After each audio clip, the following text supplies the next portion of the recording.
Hello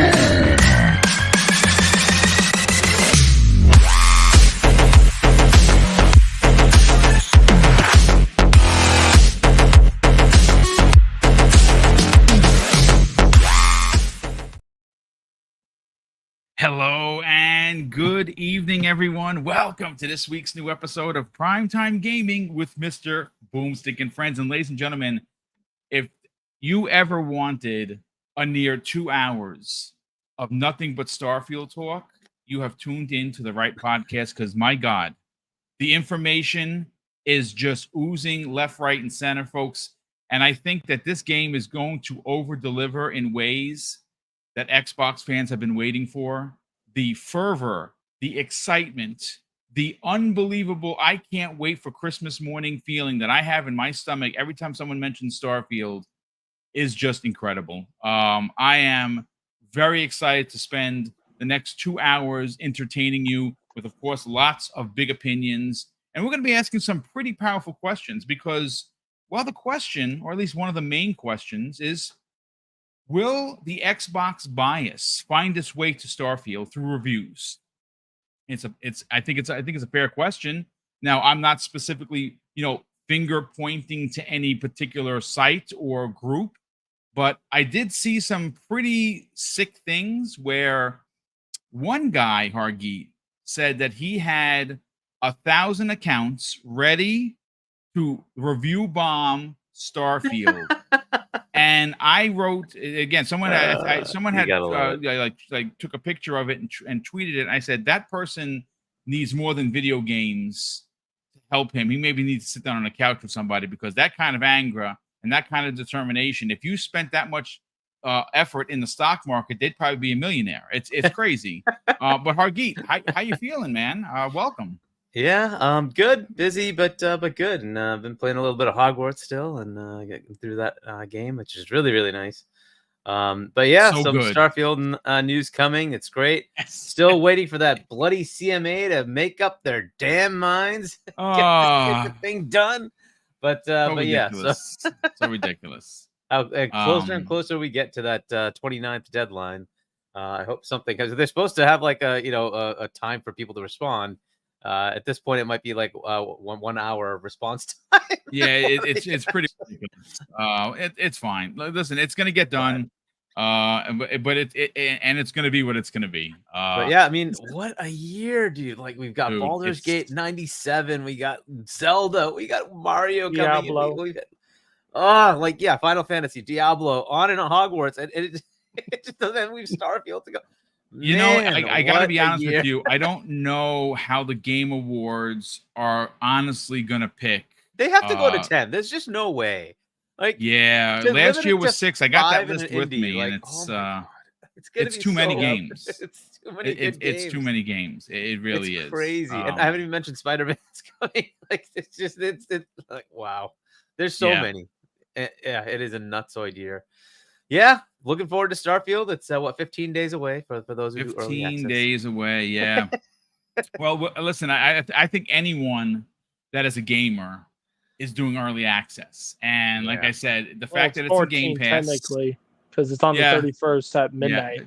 Yeah, that's what I'm saying. So yeah, isn't that which I will be staying up to the wee hours. I'm going to be pulling an all-nighter for Starfield. And let's welcome in Drawn TJ, making his return appearance to Primetime Gaming. You just so happen to join us today, where we have a ton of really positive and exciting Xbox news. But of course, we're talking Starfield. How you doing, TJ? Welcome. Thank you. I'm doing pretty good, Boom, and it's nice to be here. Yeah, a lot of Starfield news, so that's great. Because I'm so excited for a Starfield, not just because the mod capabilities, but like it's everything I've always wanted to do in a RPG game. Like build your base. I do that in No Man's Sky like crazy. I love building bases. I'll build my friends a base if they want me to, and I'll just focus on that. Yeah. So this game, I don't know. You guys may not see me after this game comes out. You may not. Really. Well, listen, it's a life stealer. Everyone kind of knew that already. I mean, it's a Bethesda joint, and we're gonna get into some stuff. Leaks are starting to make their way to the interwebs. Be cautious, folks. But I'm gonna be honest with you. I don't think anyone could leak anything at this point that's gonna ruin the game for me. It's a open world space RPG. Yeah, I mean, even if I knew that you have to go and kill, the sinister Darth, whoever, it's not gonna matter to me. But I will warn people in advance. If you are one of these internet trolls, or these POSs that are going to try and ruin everyone's goodness, if I'm linked to anything and you're a part of it, I'm blocking you. I'm going on a blocking spree because I don't have time for this. I'm going to be 53 years old. I'm an old man. Just don't be a D-bag about things. Let people be happy and enjoy themselves. And quite frankly, Kay Asante, this might be one of the most exciting times that I could possibly remember since something like Halo 3. Like it is, even the people who say they're not going to play it are talking about this game. That means that this is something special, and we haven't even put hands on controller. How you feeling? I'm hurt, Boom. I'm disappointed. I am upset. I sound like I can be facetious, but I'm serious. I'm actually kind of upset. Well, I know you're upset why are you upset? Because of what he put in our DMs, which is, I was telling Mrs. Boom, and she was like, "Wait, he can't get it. Please explain. Point to the doll where GameStop touched you, sir." You know what? I'm sorry. Let me do this. So, I bought this thing day one. I'm a watch guy, so I had to get the Constellation Edition, right? I saw the god with the jacket wearing it. I had to have it, right? So I ordered it day one. Yes, you do. And I also happened to pre-order the controller and the headset as well because slothing. There's a whole thing. Never mind. Needless to say, I get an email saying, "Confirmed, Mr. Asante. You're good to go. It's all set." But I couldn't find it in my profile because you have a GameSpot account. Everything you order is there. I couldn't see it there, but I got the confirmation that I have it. I'm like, okay, cool. I call them up the day I get it. They're like, "Oh yeah, you're fine." That happens in the system sometimes. I actually ask a couple buddies. They're like, "Hey, where'd you get the pre-order?" I'm like, "It's this link." They pre-order as well. They've been keeping me on the hook for months every time I message them. Awesome. This week, I message them and go, "So we're a couple weeks away, a couple days away. What's going on?" "Oh, well, sir, it looks like the reason why your account is not looking like it's associated because when you hit the buy button, it had already been out of stock." I'm like, "Boom." Wow. Because I know folks who pre-ordered after me who still have their confirmation now. So yes, This is a public service announcement. GameStop sucks. I'm sorry. It does. But I'm here. I'm excited. And they're like, "Maybe we can get them to make you more." I'm like, "Get the hell out." And then I get a confirmation email. "If you like with your service, why don't you hit a feedback?" "Oh yeah, I'm gonna give you feedback." I'm gonna give you some feedback. All right, it's gonna have a lot of F words in there, and you're not gonna like me anymore. Anyway, that's why I'm unhappy. But Starfield is close. We hear some rumblings. It looks like it's exciting. Those who had hands on it are itching to speak, but they've been sworn to secrecy. So I'm excited for the next couple of weeks and to jump in this conversation. So that's my long story. Tier, let's move forward, shall we? All right. Well, listen, I'm going to be on the hunt because I'm going to see if I can get you one of those bad boys. Anyone in the chat have an extra one, he will buy it from you full price. Oh yeah, absolutely, no rip-off price, but full price. Yes. Yeah, that's an awful story. Yeah, that's why when things like this, I like going directly to the Microsoft store, which is where I got mine. They charge my card 10 days in advance, which is great. It's paid for. It's usually shipped the day before. I get it. And their taxes are low. Their taxes are probably the lowest you can find out of any other store. No joke. Yeah, absolutely. No, you're not wrong with that. Shout out to Special Nick, who's asking to be witnessed. Witness me, Mr. Boomstick. Well, special Nick, listen, brother, I know you're working. I know that you're over in Australia. Listen, why don't you give your CMA or whatever it is, your regulators a kick in the rear and say, stop waiting on the CMA already. I mean, come on. Yeah. But shout out to Special Nick, who is of course part of Xbox Era, one of my very favorite shows. Him and John put on a great show each and every week. It's a great show, and they're growing in like a massive amounts at a clip. And of course, shout out to Jesse Norris, the man in the chair, if you will. But listen, you know what? I want to get some some housekeeping things out of the way. It has been confirmed by Bethesda that Starfield has gone gold, ladies and gentlemen. And I know that there was some very strange reason that was people were worried about that. Like people were like all bent out of shape. And I even saw head of Bethesda was like, hey guys, we kind of know what we're doing. Take it easy, just breathe, Mr. Deacon. But yeah, it's gone gold. Preload, folks, for Starfield is tomorrow on the Xbox, and on PC, well, specifically Steam, is going to be on the 20th. So tomorrow you can preload your Starfield, get it loaded up. I'm sure there's going to be a day one patch anyway of some sorts. But we got some stuff to cover here because, like I said, there was a Ask Me Anything kind of a question segment today with some developers from Bethesda, and we have a couple of people in the community that put out some unbelievable responses to it. They asked some really great questions, and they were pretty much answered. This game is Starfield is going to be something special. I know there's been a lot of people clowning Xbox players about calling this generational. I mean, listen, I'm gonna tell you this right now. This is bigger than anything anyone has done before it. Like it's bigger than Halo 2 and Halo 3 combined release dates. It's gonna be for Xbox fans, que asante. This might be like the only thing that I could equate this. And we were talking this morning, as we always do. The only thing I could equate the fever pitch that is this game, at least for me, and I'm not ashamed to say it because it's been a while. It's been a long while since Microsoft has put out a game that has really turned the industry on its ear.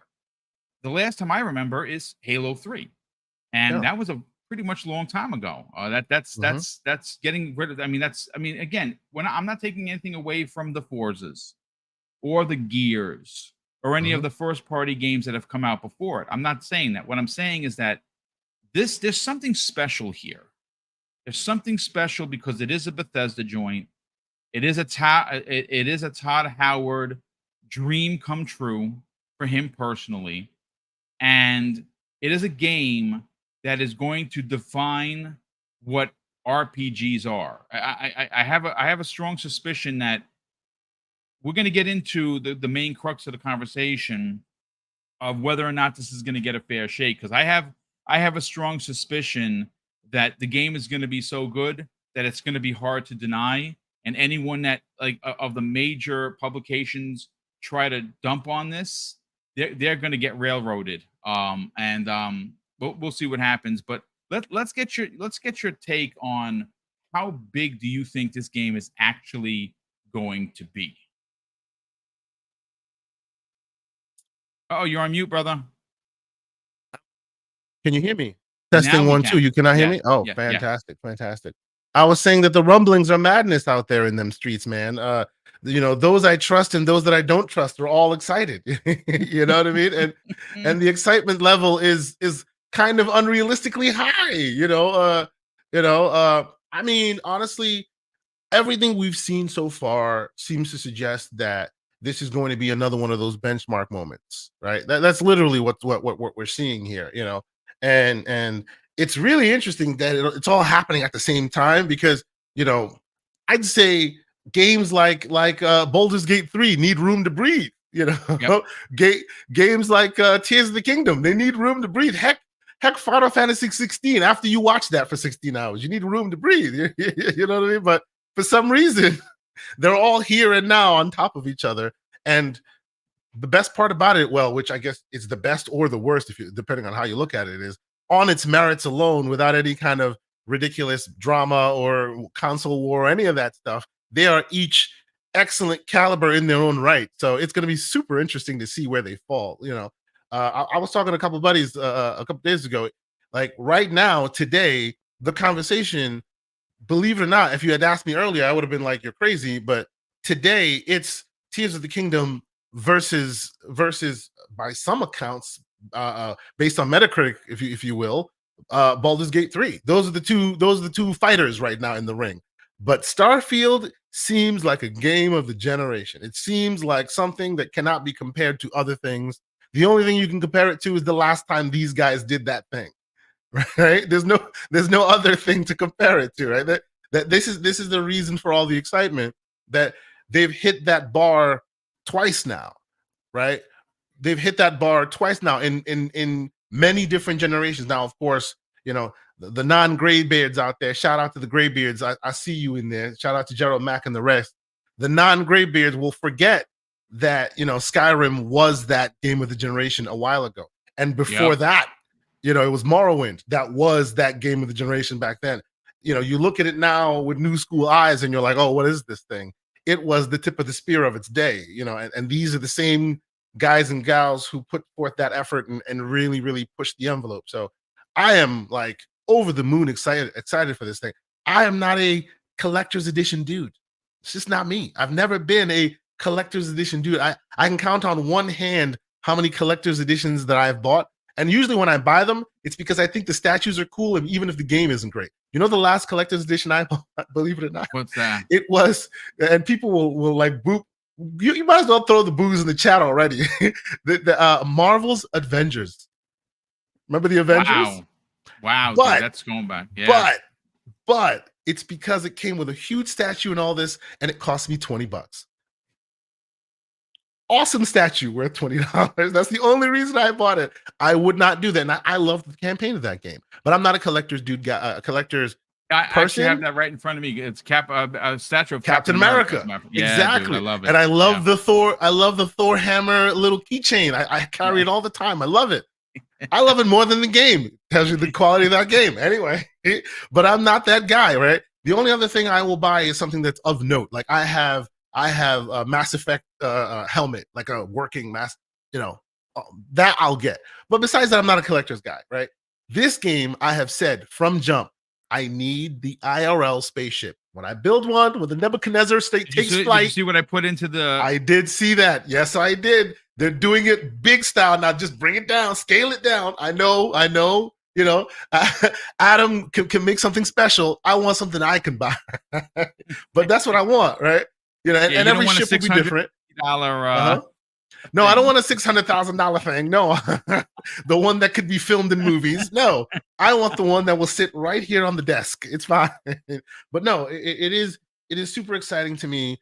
You know, there was all this talk of where's the marketing, how is the marketing, blah blah blah, all that stuff, and rightly so. You know, how much marketing did Skyrim get before it was released? How much marketing has Skyrim gotten since then? Skyrim gets marketed still now. You know what I mean? Every other year, there's a new version to market. If you're not sure, ask Alexa. It'll probably tell you something because it's on there too, right? So I think that theirs is more backloaded than front loaded, right? So once the game is out and it's a known commodity and people are excited about what they're seeing, then it'll start permeating and you'll start seeing it like really get into mainstream. But yeah, long story short, I am over the moon for this thing. Like I started Baldur's Gate 3 and I'm loving it, but I need to stop because as soon as Starfield shows up, there will be nothing else but Starfield. You know, my 4090 is lubricated and ready to go. Let's go. And I mean that literally. Because it's a liquid cooled 4090. So there you go.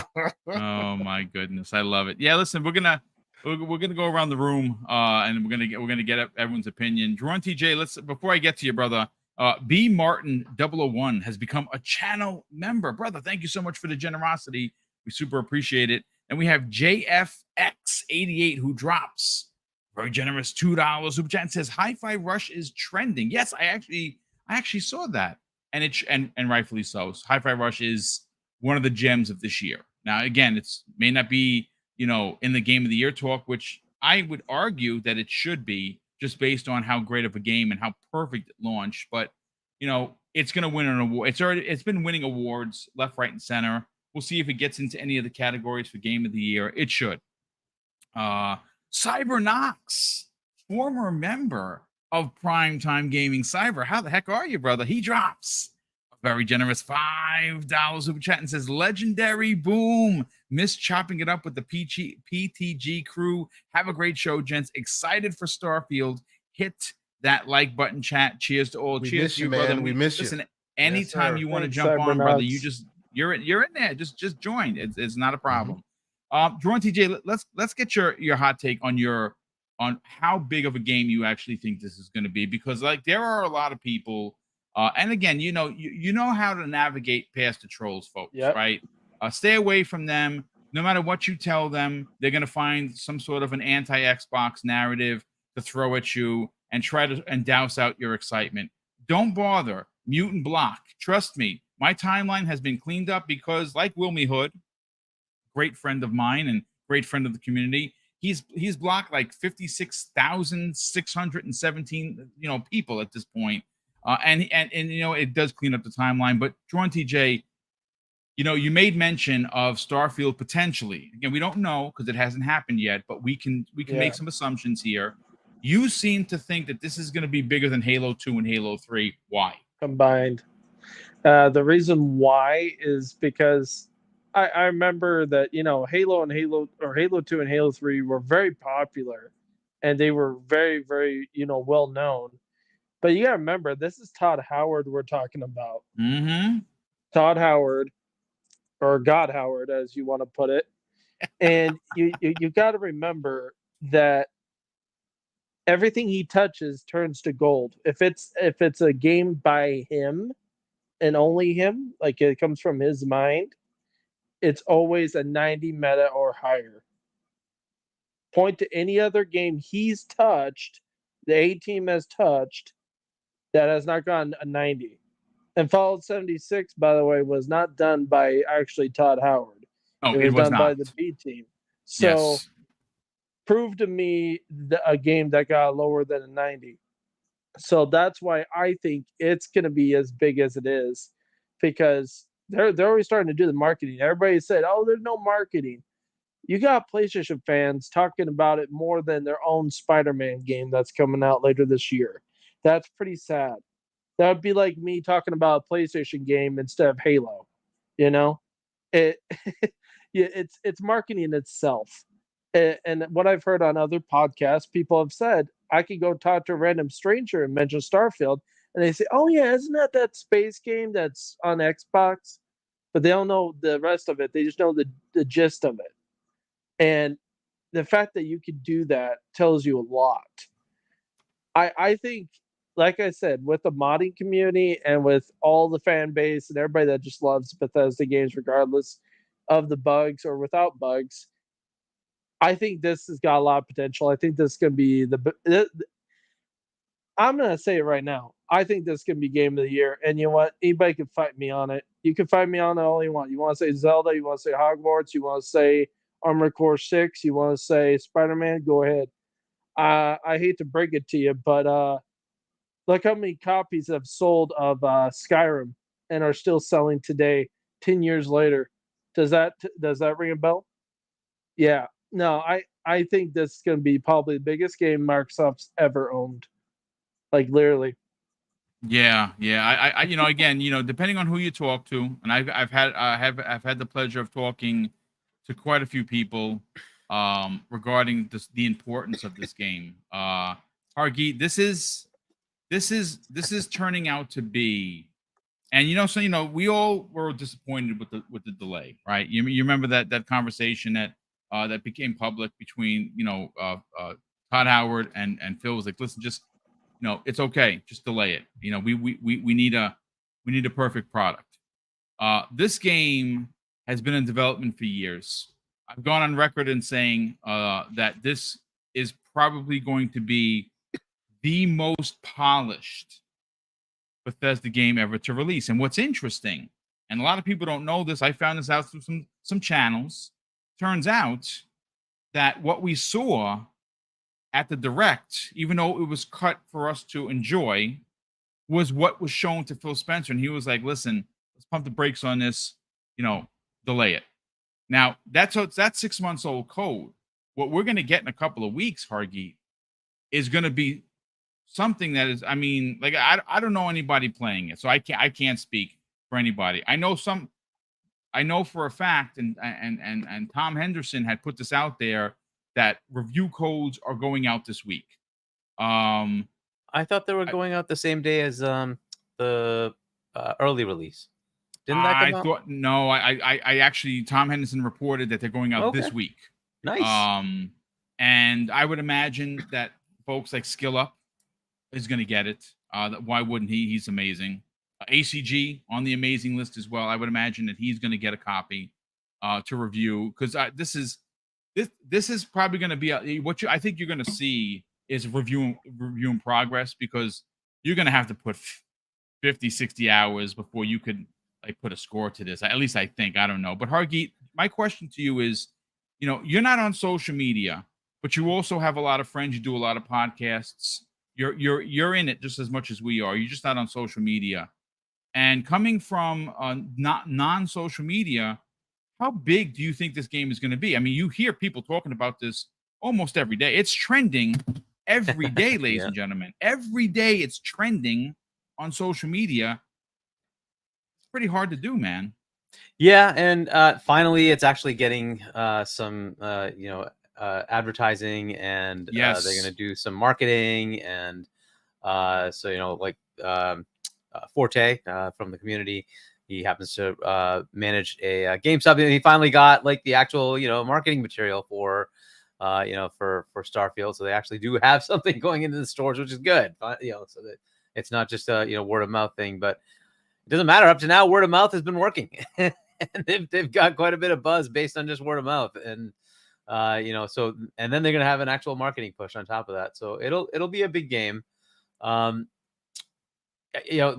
Baldur's Gate 3 is how many has it sold? I think it was pre-sold 2.5 million or something ridiculous, right? How much is this sold? It's actually interesting to me that given this is a Game Pass game, and Asante, you want the Constellation Edition. Why the heck don't they just open it up and just keep making more? If there's just let people keep clicking that pre-order and just make as many as you can. Last week though, you could order. There was a short time, and I don't know. I mean, you should check just for shits and giggles, but you could order directly from Bethesda. Oh, you did? Okay. So. I checked a site that tracks the how many are in stock. Yeah, it's not. It's not in stock anywhere. Kind of sucks. Hargeet, brother, your lips to God's ears, man. It's ridiculous. Just ridiculous. I don't get it. Why not? Why not just take the sales, and if people are willing to spend I think that you're much, onto something. I mean, just keep selling. I don't want to be a Debbie Downer, so sorry if your name is Debbie in the chat. But I still feel like it is a 1,000% missed opportunity not to have a custom console. It is. I am. Look, totally. I don't want to I don't want to bring down the show, folks. But I'm hunting for a skin to change, because I have two Series X. I have the Halo 1, which is brilliant, and I have the launch console, which is black square. It's great, and it's in the room.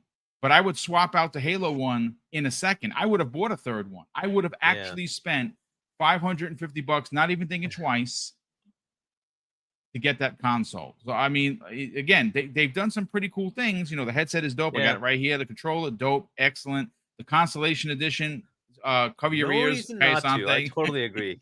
It would have been good to have a console. There's no reason not to. So okay, I guess they don't think it is that big. Okay, that's interesting.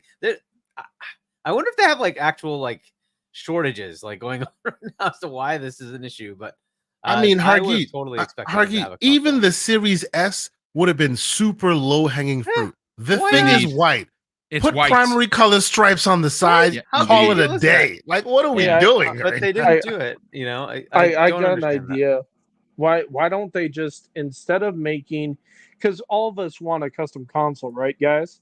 So Yes. why instead of demanding that, you know how they have the controller program where they literally let us 100%. design the controller Custom that we design want? labs. Yeah. Yep. Why don't they just charge you $20 extra or $50 extra or 100, even 100? Who cares? It And doesn't get matter. your console custom And To do the design. design lab then console edition. and then you can Yeah. customize and make it 3D. Like, remember the So Tomb Raider I've asked one, that question or before. you can just It's And I've not, gotten a very it's not weird- that easy. Yes. It's, I because think they should. Yeah, if so they want- since if they I want work me in to a run it. company where this is something we offer, Okay. and then I don't know Yeah. if we do it anymore. It is not an easy thing to do. It's I'll No. just say it's not. Right. It is a Hargy, you logistical had to challenge put- to make that happen. You had to put So- the Well, I work mean, in listen, my- it- in my- it's- in my It's stocking. very impressive that we can do it with Yeah. the controller. I'll just say that it's very. Yeah, it took a impressive to long do it with time the for them controller. to transition from the So- standard controller to like The the pro elites. controller Yeah, to the yeah. Yeah, elite. it's pretty cool that the you can do that. turnaround is really difficult. So Yeah. the whole console, I don't know about that. Well, But at least do face plates. I mean, for God's sake, you can take it apart. They I used to mean, have those, right? Yeah. people did on the Faceplate on the 360. 360, I yeah. mean, am I right or am I wrong? Because I remember and that. now you get the wings on the PS5. So what? I mean, you literally all you have to do is take it apart. If you really want to do it yourself, Mhm. I don't see why yeah, they I don't can't do the face plates. Yeah, I look. I don't know All if I I'd go that know far is with that those, but the You see custom people console. dismantling their consoles. No, Yeah, right. TJ, the custom console idea, great. I think Hargeet is onto something though. It would, in theory, it's great. It's tough. In It's tough. practicality, I don't know if it Yeah. works, but I do have to say Yeah, what they so could good. have done, Hargeet, Yeah. is and this would cut down on shipping. It would cut down on having to make box art for it. It could have been sold directly from Microsoft and have a limited number. Yeah, We're that's making fine. 100,000 of these. Yep. It's limited. You can only buy it from here because PlayStation does that. PlayStation Yeah. Direct, you can buy your custom consoles from. They're not gonna. The Spider-Man console is not going to be available in stores. You Yeah. can get it directly from PlayStation Direct, which is a great idea. And they could laser focus on how many they have to make. And Yeah. like Microsoft, when you order something, they do take your money. So they could be like, hey, listen, we're going to charge you the minute you say, yes, I want to buy this. And they lock it in and they make that Yeah. console. Yeah, and in the case of Game Pass, I'm surprised that when you have these kind of things, like if there's demand, you should meet the demand. Like the hell with it, 1,000%. right? Yeah, Yeah. Like, there's just 100%. no reason. If people want to get the Constellation, they should pay you $300 for the game that's $70. You know what they should do, Hargeet? You should. Hargeet, you know what they should money. do?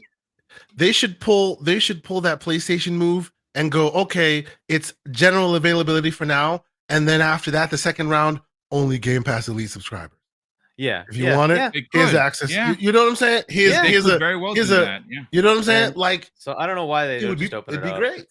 Yeah. But anyways, as far as buzz and as far as like numbers, to be fair, they did have Fallout 4, which was I think a high 80s, and Morrowind was a high 80s, right? But the other ones were good. Fallout 3 and Skyrim, I think, were in the 90s. Oblivion, I think, was 90s also. Which one? Oblivion for the 360. Oblivion, yep. Oblivion, yep. So Oblivion, Skyrim, and Fallout 3, right? They were all, I think they were like mid 90s, right? But either way, so they're really good. But as far as being bigger and their biggest game, I don't know about that, just because they own Minecraft and we kind of forget about that. Minecraft is a juggernaut, and now they're about to buy Call of Duty. Yeah, Oh, no, I know. It's true. It's true. I mean, listen, Just thinking, it's a big game. Yeah, But it's it's- crazy. But that will be one of its biggest releases when that starts happening, right? Those will be the big. But until up to that, this is one of their big games. And is it at the level of Halo 3? Probably, right? I think this comes to that level, at least the enthusiasm, right? Because it's finally a big game that's coming, and in this case, it's a new IP, right? It's a big new game coming to Microsoft. It's ambitious. In a long time, right? Like it's been a while since we've had that. Now, Hi-Fi Rush came out, but you kind of consider that AA, not AAA. And then we were supposed to get Redfall.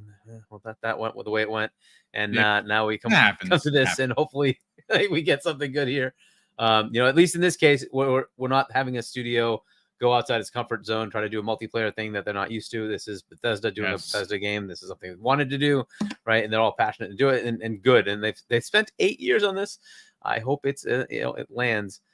So yeah, I think there's enough excitement. Obviously, people are buying the Constellation Edition. People buying the upgrade for over $30 just to play it early when it's available in Game Pass. So we'll see. I wouldn't be surprised if the pre-sale numbers for this are in the millions already, and the game is in bloody Game Pass. So it is what it is, right? And this is one of those games where it may not even make sense to just use Game Pass because you might be playing it for year after year after year. You might as well just have the bloody thing, and you can worry about Game Pass subscription when you need it. Whereas this game, you might just play all the time, right? It is one of those long games. And it's one of those games that you can go back It's going to ruin my life. So, basically what's going to happen, it's going to ruin my life because, like I said, folks, and you've seen me do this before. I am a Mac guy, right? Like I enjoy lots of things to do. My God, you can't do that in this. No. But what's gonna do me in? Right, like honestly, like I just rolled credits on Dead Island 2. Folks, I gotta tell you, if you're holding out on that game, I'm like 4 achievements away from getting 1,000 out of 1,000. Like I am, like all the way in. It's one of my favorite games of the year. It's so good, and there is so much to do, and there's so much to explore that. When I rolled credits, I was like, damn, man, I hate rolling credits on a game I'm having fun with, but I had to go back in and mop up a ton of achievements, which I've been doing. This game, Starfield, I'm going to lose myself in this game. I'm going to go here, there, and everywhere. I'm going to be checking every nook and cranny. I've actually seen some people talking about, hey, so hard to do though. Boom. Think about this, right? You have planets, not just a planet. Yeah. But on top of that, you have space. You're going to be in space. Yeah. And they said there's stuff in space. So it's not like it's barren and you just go to a planet. No. There's stuff in. So you will be exploring forever. Space If you try to do Station that. It's going to be impossible. I spent hundreds and hundreds and hundreds of hours in Fallout 3 and 4. I just. Can I say something? I don't know. Crazy. Sure. What do you want to say, GJ? So if I remember I played a game on 360 called Phantasy Star Universe, which was a big MMO you had to pay for monthly. I had over 3,000 hours on that game on that one alone. Whoa. So I'm telling you right now, and that game was 6 years, life cycle, and then they shut down the servers finally. And that game came out and it had maybe 300 hours worth at the beginning, but they just kept adding on to it. You paid $10 a month. This game, they're already saying it's more ambitious than Skyrim, and it's like Skyrim and Elder Scrolls combined in space. So I was asked the question on NLG Gaming last night. How many hours do you think that the game will be to beat it, or just to get at least a good amount of aroma of the game? And I'm like, well, if I played a game for 3,000 hours, I was on 360, and that was through 6 years. And this is more ambitious and bigger and more crazier because there's thousands of planets. Now, keep that in mind. We don't even know how they've big confirmed the planet 1,000, is. at least 1,000. But there's going to be expansions, and they're going to open up the universe. And that's the crazy part. That's not where it ends. You got mods, you got base building, you got your ship building. I say this game's going to be over 3,000 hours easily. I bet if you want to do everything that you're saying, Boom, and I know you by heart, dude. Yeah, well, I mean, listen, I put over 1,500 hours into Destiny 1. I put over 1,000 hours into Division 1. I put over 800 hours, like 500 or 600 hours into Division 2. Do you like building bases or building ship? The ships I'm gonna build. The bases, Okay. I don't know. I don't know so much about the Okay. bases. Well, We'll see. just even building your ship alone. I mean, this could be easily over 1,000 hours if you're a Bethesda fan in general, and if you're just a space guy that like Star Wars, Star Trek, Mhm. any of those. Yeah, and I bet you there'll be Star Wars and Star Trek stuff in this, and I would not be surprised if we have a Doom planet or we have a Doom ship There's or a no Halo doubt about ship, it, like TJ. the Pillar Yeah, of Autumn. there's gonna be Yeah. some Halo ships in here. So- There's someone's gonna mod a Doom planet or a Fallout planet or Oh, I would something. love that. It's gonna be crazy. I think there's a cool thing with this in that it's cross-platform, like cross-save Oh, and yeah. whatever, And so that it's you can full mod play this on a support. ROG Ally and take it Which with is what I'm you. gonna do. Come back. Yeah. Yep. Play it on your Xbox. No issues. Now, Just you think- guys were just on to think something things. there Oh my with god! the whole having other folks in the game.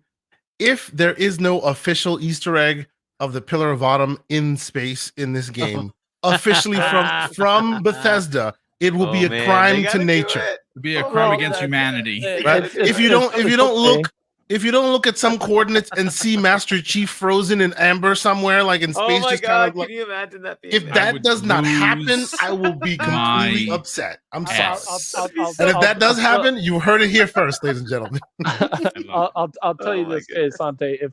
If it doesn't happen, I bet you $20 of my earned money that a modder will put in. It's gonna happen in 5 minutes but- after modding capabilities. but Absolutely. to be fair, TJ, this is something that needs to happen from Bethesda official. Oh, Like Yes. the modding Yes, community that's the point. is it'd be amazing. cool. But Yeah. it has to. So I let me catch up with some super chats, gentlemen, and then Go ahead. I want to get into the question that everyone's asking, whether or not this is going to get a fair Okay. shake. I'm hoping that cooler heads prevail and that this game is so good and it's so undeniable that even if you're a troll POS, you're going to have to tip your cap. Now, will they do that? I don't know. I don't care about user score. I don't care if it gets a -13. That doesn't mean nothing to me because user score is garbage on Metacritic. There was somebody in the chat earlier that was like, why is it a big deal for why are Xbox gamers, so hung up on a game of the year? Because they haven't had one in decades, at least a decade, and it is a big deal. It is a big deal for the platform, and you know something, Xbox fans have been waiting for that hashtag just one, a la Cognito of the Iron Lords podcast. And I think this is it. I honestly think that this is the hashtag just one that we've all been waiting for. But David Lyons drops a very generous $10 super chat and says, as soon as I can, I'm going to jump into my ship and like Peter Pan once said, I'm going to set my course to the first star to the right and straight on to the morning. Dude, that's awesome. I love it. I love it. David Lyons drops an additional $5 super chat and says, the one thing no one is talking about is deep space. Hargeet was mentioning that. I have a feeling Bethesda put things out there that don't want to be found. Oh my, I'm getting freaking goosebumps. Is there going to be nerd. I'm sorry. Is there going to be black holes in the game?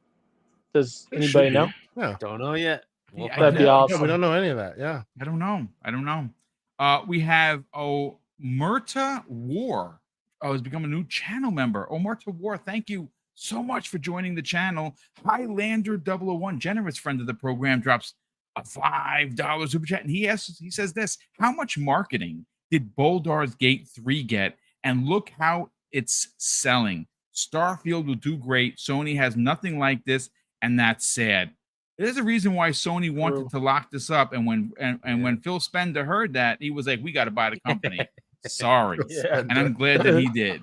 Tom from Tsunami drops a very generous $2 super chat and says, "Quests inspired by Event Horizon LFG." Yeah, Event Horizon's a film, and if this has any inkling of that, let me tell you something. It's gonna be ridiculous. Fantas Archer dropped a very generous $5 super chat and says, "Is Starfield going to be on xCloud? And will the anticipated engagement disrupt the service?" I Don't know, to be I honest mean, it's with definitely you. going to be an It xCloud because should they be. advertised it. It was the first. Okay, they did. advertisement, Okay, so right? there The you go. Samsung, Yeah. no console needed. And they better start scaling those servers now for that impending crush. It better not break down day one. That'd be crazy. More consoles that we don't get to That put in would the living be rooms. devastating. Mm-hmm. All right, hold on.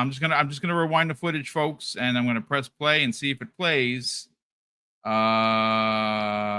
so hold on just a second. Let me just see if I could reload this. Give me a second, folks. I want to get that Yeah, in here StreamYard has been again. having some issues. Yeah, I've they had some they issues they with they them. kind of have, and there you go, Mhm. folks. We're ready to rock and roll. Listen again. I don't want to. We're talking Starfield the whole show, so I figured, you know what? Let's run the direct a couple of times. Why not? Mhm. We have Michael Mooney drops a very generous £5 super chat and says, "What if the completed artifact in Starfield unlocked the Starfield 76 mode?" Interesting. That is pretty interesting. Wow, Well, that's yeah, they could. I mean, they with the definitely could. This is going to they hire be modders, so I no. wouldn't be surprised Yeah, if we'll they see. do add a mode eventually. Maybe. Yeah. Well, I listen. People keep asking if there's going to be an online. It's going to be a separate game. I think that is one of the secret projects that That'd be the awesome. online is working on. The Bethesda Online. It makes sense, right? To make like a Fallout 76 for Starfield, right? It makes perfect sense. And have that launch next year. You know what I'm saying? Like once Starfield is an established IP, you launch that, people are going to go crazy. Tom from Yeah. Tsunami drops an additional $2 super chat and says, "Seems codes just went out for from certain tweets." Yeah, ACG put out a tweet, a very ominous tweet, if you will, of a space shuttle, saying that his inner kid just loves the idea of space travel. I mean, ACG has 1 million subs, and he's worked real hard for that. And he's like legit one of my favorite reviewers. He's like up there for me. Is like Skill Up. Like they're both amazing, and I would imagine that they're going to get it. I can tell you who is not going to get it. No, I'm not even going to say it because you know what? It's going to spark some controversy, which I'm not into. I can tell you this: I don't know who else is going to get it, but I hope that a lot of our peers do. Like honestly, I hope like the Colt Eastwoods get it because Colt does great videos, and he always, I mean, his videos are like chef's kiss, right? So I would love to see Colt get one. His channel's tremendous. I'd love to see Dealer. I'd like to see Rand Althor and Jess Corden's going to get a code. That guy's full of it. You know, he's probably playing it right now. Okay, so Hargeet, I want to go to you first. One of the biggest, I think, questions that seem to be asked when it comes to anything Xbox is whether or not. All right, before I ask the question, I want this to be perfectly clear. I don't care. First of all, we got over nearly 700 people here, which is bananas good. Okay. So if you're new and you find the channel for the first time, you're enjoying the conversation, please consider subscribing. We are on the hunt for 14K. But I want to put this out there on Front Street, as Kay Asante likes to say. There is, in fact, a bias against Xbox in gaming media. That's a fact. I don't care how you slice it up. I don't care how you putty it up, how you paint it. There is a bias, and the bias is real. Now, why is that? Well, the best thing I can come up with, folks, is that there are a lot of younger journalists coming into the craft, and they grew up being PlayStation players. And I think that the days of the Game Informers and the EGMs and the Gamers Republic magazines, where you had actual gamers that played on all consoles, that actually wrote real journalistic things you could read and appreciate, those days are gone. Now, there are some out there, plenty of them out there. Tom from The Verge, great journalist. Jez Corden, another top-notch journalist. Plenty of them out there. But there's not a lot. So my question to you, Hargeet, is Xbox players are looking for nothing more than a fair shake. right? They want to see a game that's an exclusive to their brand, their platform, get a fair shake the same way Sony or Nintendo will when Mario Wonder comes out and Spider-Man 2 is released.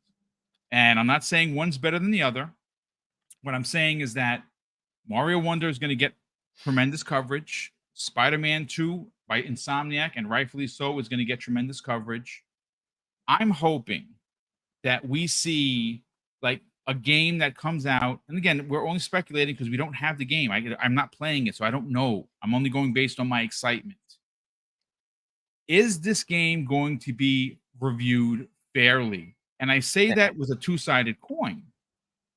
One, is bias going to be is going to show its ugly face? But secondly, because the game size is so massive, are people going to underrate it or over review it just based on what I mean? It's a loaded question, so by all means, go crazy. What do you think? So this is such a hard one to answer, right? Because look, a couple of years ago, Microsoft won Publisher of the Year as far as Metacritic, right? Yes. And that can only happen if, you know, all the reviewers out there didn't bash the games. Now, you could say, hey, maybe some of those games actually could have rated even higher were they not associated with Xbox. That's a possibility. But they did rate high enough that they won Publisher of the Year. So that gives me a little bit of hope. They actually got a 90 on 92 on Forza Horizon 5, right? So they did well enough. Hi-Fi Rush came out this year and garnered, I think it's an 88 or 9, something like that, 89, maybe something like that, right? So it was hovering at a 90 for a while and then dropped down to an 89. So it rated pretty highly. And even some more like PlayStation leaning sites did actually go ahead and review it and gave it a decent score. So there is the potential that it doesn't get phased by that, right? But then there's always the potential where, because it's the first big thing that's happening outside of the standard Halo Gears and Forza, that there might be some twist, right? Where some sites decide to do stupid things. Now, as far as like the user score, I don't even care, because the user score, you know, there's going to be a bunch of people who are going to be very pro, and it's 10, 10, 10, 10, 10, 10, 10, and there's going to be a bunch of people at 0, 0, 0, 0, 0, 0, 0, right? That's like, okay, whatever. Let's just ignore that for now, right? But as far as the actual media that's going to go into the official score, I'm hopeful that it will actually just rate as it should. I have a feeling it'll get bumped down slightly. So let's say if it was supposed to be a 9.5 or a 95, it might be a 90, right? So that might happen. I hope it doesn't, right? It should just get what it deserves. And as much as we want to say it for the fans, think about it this way. This is 8 years of work for one of the premier studios of all time, right? Do you think they want that? Do you think they're looking to get their due? Right? They put 8 years of their life into this. You think they're looking to get their due? Right? And don't they deserve to get their due? So I hope the industry understands that, right? And realizes, hey, you can't just poo-poo it. You know, like if you're an Xbox-centric, you know, media organization, you don't go to a Naughty Dog game and say, it's crap because it's Sony. Like that, no. You rate it based on Naughty Dog's work. What did they put out in the world? Is it something that resonates with you or not? Right? And rate it for what it is, right? Give that studio its due. And so I would hope that that's the same thing that happens here. And this is a world-class renowned studio. You can't ignore that, right? And so I'm hoping that goes above the fray. I'm not afraid of an IGN. I think they're going to do fine. Not to mention that Tina Mini is over at Xbox making these showcases, and she used to work there. And it may not be. I actually asked her this question, like, what do you think about this? And she did as well as she could have. But you know, it's an interesting thing to think about from an overall perspective, why there might be a hit here. And it wouldn't be from the general ones that are more open or the Xbox centric ones. It's just the fact that there's a sheer amount of PlayStation centric outlets out there, and they just inherently have a bias against Xbox. But again, the reviewers may not, right? We may see like clickbaity articles, right? And that may not have anything to do with the review process, and hopefully it doesn't. So, and that's the part that I'm hoping happens, right? That's why we saw that they won, you know, the Metacritic Publisher of the Year. Is yes, they can say, you know, there's so many articles. Well, Naughty Dog has a chance to beat Starfield and better sci-fi and planets. Like, okay, neither of these games are out. We don't even know what the heck Naughty Dog's. Why would you even write an article like that? But they did, right? But that's a clickbaity article, and I hope that's all that is. And the person reviewing the game is just taking the game in as it is and says, okay, this is what the game is, and I'm going to review it based on what the game is. And I don't care what platform it's on, right? So hopefully that's how it goes. So I'm hopeful that it gets what it should.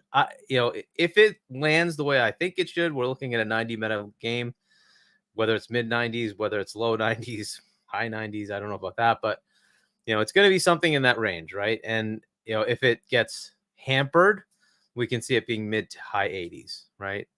But so I'm hoping it gets into that 90s territory, which I think is what they really kind of deserve for this. But we'll see. Again, the game isn't out. It's all guesswork, right? So we'll find out. But from everything we keep seeing about it, it looks like it'll land. It looks pretty impressive.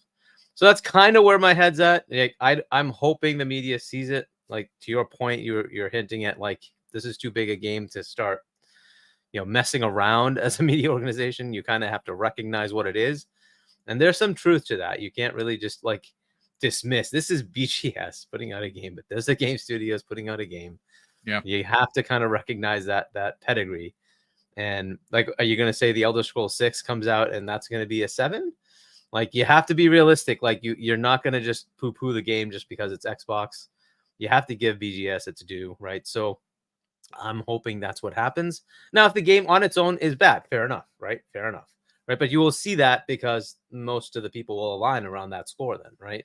So we'll see, right? So if you see some people saying it's a 95, it's a 100, and then you have somebody saying it's a 60, okay, well, I'm going to guess there's something shady going on there. So, unless it just happens, like D, for instance, has not played a BGS game, because it doesn't appeal to him. I'm like, wow, okay. So if that's the person reviewing it, right, then this is a D batch from RDX. We found that out yesterday. If that is the case, then obviously they're not going to rate it very well because they don't care for the game, right? But right. You would hope that whoever's rating this game, whoever's reviewing it, is a fan of this type of genre, right? Of the RPG genre, and says, okay, I'm going to give this a fair shake, and we'll go into it, right? So we'll see. I hope so.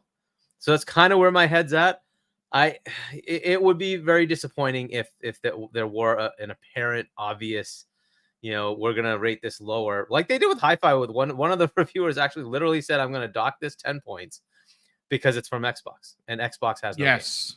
Yeah. I'm like, you're writing that and you're an official that you're writing that and you oh my god, I can't even like what are you doing? That's just the dumbest thing. I actually and that wasn't the only one, Hargeet. I read one review that said Hi-Fi Rush is amazing, great, incredible rhythm gain that no one saw coming. It's unfortunate though that it's not on PlayStation 80. Wait a second. What? But your review was high marks, but because it's not on PlayStation, it gets as Kayasante has heard many times, the Xbox tax, if you will. It's so sad. It's sad. It really is. But you know what? Speaking of Kayasante, let's bring you in on the conversation, kind sir. We were talking this morning, and we both, we're fair-minded, right? I don't yell. Try to be. Well, yeah, and I'd say that we try to be for sure. Mm-hmm. I don't think as an Xbox gamer I want any freebies. Like I think Hargeet is really onto something here, where this is a BGS game. This is a Bethesda GamesWorks studio joint, right? You got to put respect onto the name. They have made some of the most legendary IP, right? Now, we don't want anyone resting on laurels. If the game sucks, it sucks. But what I don't want to see is this quote-unquote mystery Xbox tax.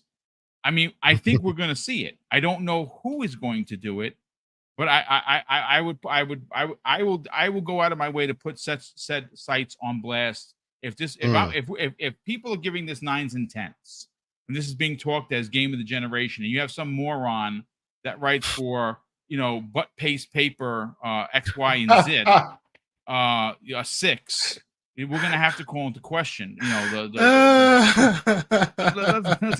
get your take on a butt paste. Anyway. Butt paste site 101. I don't know. No, honestly, no. I hear what you're saying, and Hargeet makes all the good points here. Like him, I think that the hope here, or where I have hope anyway, is that Bethesda is beyond this console war stuff. They have earned their stripes, specifically in them PC streets, right? To the point where, like, Bethesda becoming part of Xbox has actually brought more PC eyes to Xbox, because they have, really earned their stripes in those in that PC market. Not as much even on console, more on the PC side of the house. So with that in being the case, and there are gamers, and then there are Bethesda gamers. There are literally people who just play Bethesda games, nothing else. That's all they do, right? So because that is all part of the equation, as Hargeet was eloquently putting it, you can't just phone it in and expect not to get called to the carpet on that. So I hope that is, that serves to keep people focused on the goal. But let's flip this on its head here, because he also said another thing that was quite useful, which is, hey, you better bring your A game here, Bethesda. Like, let's be 100%. All right, let's keep it 100, as likes to be said. There is no world. Zero. There are no worlds, speaking of Starfield, where this thing comes out bug-free. Not possible. At this scale, at this scope, if that happens, I will be stunned with a capital S. Like, it'll be ridiculous. It'll just be ridiculous. I expect some bugs, because it's a very ambitious thing. But on the topic of, it's got to stand on its own, it's got to be good on its merits, it can't be bad. Here's where that bias that we're talking about potentially may rear its head, right? If it's got one more bug than it should, if it's a little more buggy than or if it's the normal level of buggy, that might be what people harp on, because they'd have a point, right? I think that's where, where sometimes some games go beyond their station and catch a break because of it. You know what I mean? That might not happen here, right? They got to bring their A game, because they know they're coming to the wood chipper. And if you come with the weakest link, they gonna make you feel it, right? But by all accounts, you're coming here with like game of a generation caliber stuff. So hopefully the horse armor, it wouldn't be a horse armor. What would it be? It'd be mech armor. It'd be the mech armor that ends up floating by you as you walk by. You can explain that because it's 0G, not because it's a bug. You see what I'm saying? That's what it is. Now, if it's a horse, then we have something else to talk about. Or if it kills your save, then yeah, that's where we are. So I'm very much excited to see where this falls.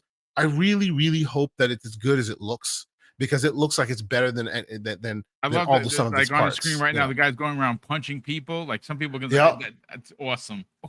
Yeah.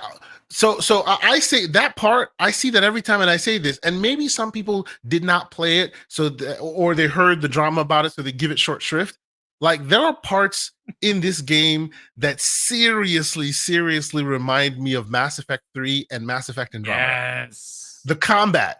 Like, specifically Mass Effect Andromeda, which I know story was terrible. It came out buggy. It was terrible. It was dreadful. But the moment to moment jetpack, jump around, shoot some fools. It was dope. And it looks like that's what you're doing right here. The combat looks excellent. So I'm looking forward to it. It looks like it's going to give you that first person shooter vibe if you're really looking for it, which, hey, Bethesda's been trying to mimic that for a long time, but it never kind of connects, and it looks like this time they may finally have done it. It's great. Yeah, I mean, we're watching it. I've seen the direct now, I think, like 20 plus times. Like, it's I never get bored, and I always see something new, which is crazy. So did you tell the fine folks what your estimated score would be for this? 92 is what my estimate. Because I think we should all put it out there and ridicule the ones who lose horribly after they lose. I'm just saying. I'm going to be a little bit crazy. I'm going to say 96. Okay, that's not crazy. I mean, Baldur's Gate 3 has got a 97. So yeah, I'm hoping for a 94. I'm hoping it gets a 94. Okay. But I'm hoping a 96, because Microsoft needs a W, and you know what? I'm splitting the difference. 94 is a 95. massive W for a game like this. So roll. 90 anything is a massive W for this. Yeah. Yes, I know, absolutely. right? Could you imagine if it, after like 35 reviews, it's sitting at a 98 or something like that? I would fall out of my chair. So that's an interesting question. You never know. Of the game itself, and one part of like this year, right? Saying, okay, will it get rated across the many games that have come out this year, and will that skew the rating, right? To say, hey, like this system was done better in that game, or right, and just to like think about that as far as the reality of this year having so many ridiculously good games. Will that skew the score just on that, right? Just forget about like any media bias, just reality of, hey, but Baldur's Gate just came out. It does this thing so well. Hey, RPG's better than this, though. Right? You know, yeah, exactly. Like, will that affect the rating? That's going to be an interesting thing. That's an interesting. You know what's interesting? What if Bethesda? Let's reverse that. Because and Ron TJ, we're going to come to you in a hot second to get your media bias talk. But let's reverse that for a second, Hargeet. What if this game does it better than Baldur's Gate? What if this game does it better than Hogwarts and Breath of the Wild and Tears of the Kingdom? Because it very well could do things that are more streamlined. Again, this is gonna be a Bethesda RPG. You're gonna be working here for sure. You're gonna be working and gaming. But what if they do it better? And here's the fun part. They could. You know what's different, right? So Tears of the Kingdom brought in this new mechanic where you can build and it'll do the physics the way that it should. Guess what you get to do here? Build. You get to build. And you're building a starship. And it's going to have to deal with the physics. And it's going to have to be accurate in space. And a base. Right? Don't forget a base. And you got bases. And it's probably going to have like, where you're going to grow your food and where you're going to grow, put your energy in. And all that's got to work. Dude, it really could actually outdo what Tears of the Kingdom is doing with the building and the physics that are required to make it work. Right? We don't know. Like this game really could like this is the stuff that like when I saw that direct, I'm like, wow. And then the next minute, have you guys seen? Have you guys seen the game idea? Oh, EVE Online. It's been around for a long time. I'm sure you know what I'm talking about. Right? EVE on. Yep. This seems like this is the Forza Horizon to EVE Online. Yeah. It seems like the arcadey version of that hardcore online crazy RPG where you buy virtual ships for $10,000. Now here's another wrinkle that only Microsoft can do, and I don't know if they're going to do it.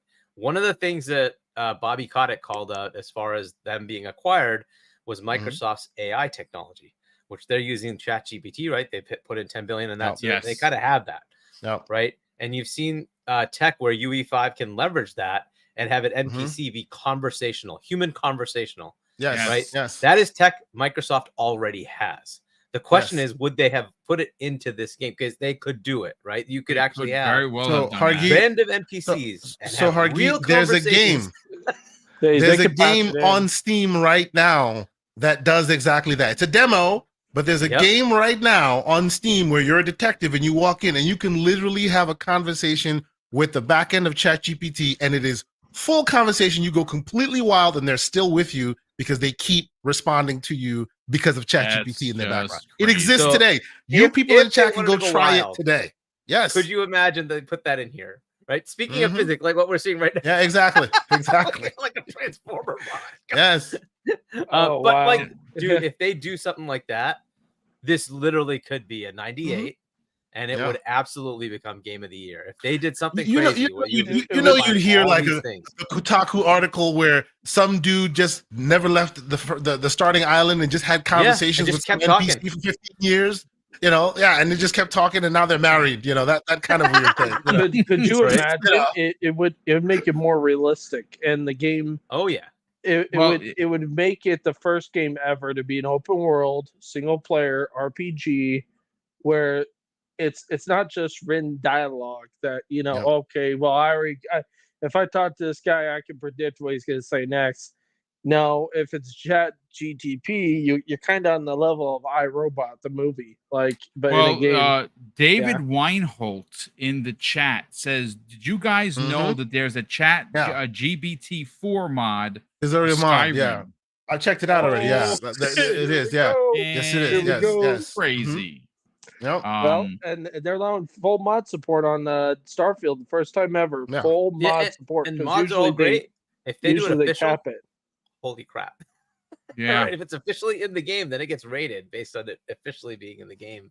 And Mhm. wow, Oh. that would be an opportunity and a half if they pulled it off. It'd be the first of its kind. Yep. For sure. And Yeah. and why So- not? But let's So, Mr. Boomstick, real quick, can I pull a quick audible and say, is that the one and only Khalif Adams from Spawn on Me podcast in the chat? what? Oh, Khalif, Lord. what's up, dude? Oh, You wow. know what? I saw someone Salute mention to his you, name, good and I'm sir. like, there's no way that could be that Khalif. What's Hey, going on, Khalif, brother? how's it going, man? Welcome. What's up, Anytime bro? you wanna jump on for 5 minutes and give us your hot take, DM me and we'll get you right on and get you right out. The real question that you should be asking that everyone wants to know is who's a better cook? Is it Paris or No, Khalif? don't I just bring have that to ask. slander in this. Don't do it. Don't do it. Come on. Hey, Oh you're my not, God. You're not gonna throw in Mag? Oh wow. Don't do that. Mag's on vacation. He doesn't count. He's enjoying himself. He's drinking. I was happy and proud to have Paris on my show. If you do this, then he's gonna start pulling lines on you. Don't do that, man. They're gonna be drawing lines. Listen, I wanted to ask the question. I think it's a fair question. You know what? I'm going to go with Khalif Adams on this one. Okay, there you go. I'm There you gonna go. go against the Not grain. because I'm he's in going the with chat or Khalif. anything. I'm gonna say Not because he's in the chat. Not No, because he's in my chat. No. no, not at all. Not at all. So listen, Run TJ, let's get to you about Yep. the potential. And again, we're not throwing anybody under the bus here, right? I course. think Yeah. what we're all hoping for is the way that Hargeet put it perfectly. Review the game for the game. Let's take biases. Let's put them to the side. Forget the fact it's a game. Doesn't matter where it's from. Doesn't matter where you can play it. It's a game that could potentially be generational. Do you honestly believe it's going to get its fair shake? Could this be one of those games that, because it's potentially generational, that even the ho-hum reviewers who are PlayStation first players are going to look at this game and say, you know what? I do have to give the nod. It's that good. I'm To gonna be keep honest, plugging. Sorry, Yeah, go ahead. keep plugging Go ahead. Colt. It's PlayStation only fans. Oh, yeah. there you Yeah, you gotta keep doing that, Hargy. Keep doing that, brother. That is terrible. Come on. No, I approve it.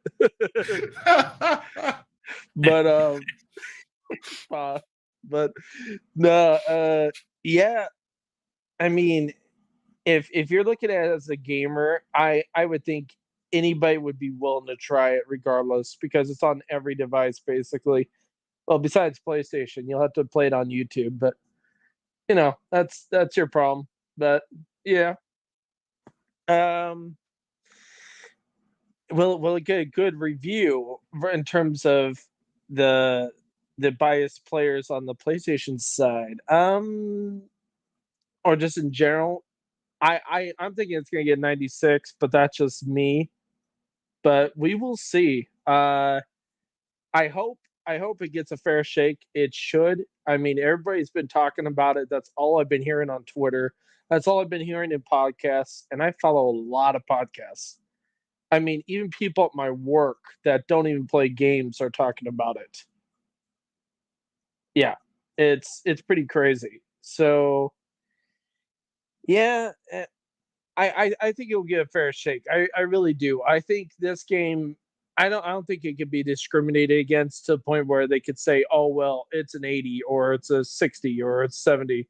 No, that's BS, because especially the modding community, I mean, that's a huge plus for a game regardless. I mean, some people love mods, other people don't. That's fine. That's your philosophy. But it makes the game even better because you can add better graphics, you can add better modes, you can do whatever you need to do to make the game more playable, more fun, and more reachable. So I think it's going to get 96. That's just me. I hope it wins Game of the Year. I think it should.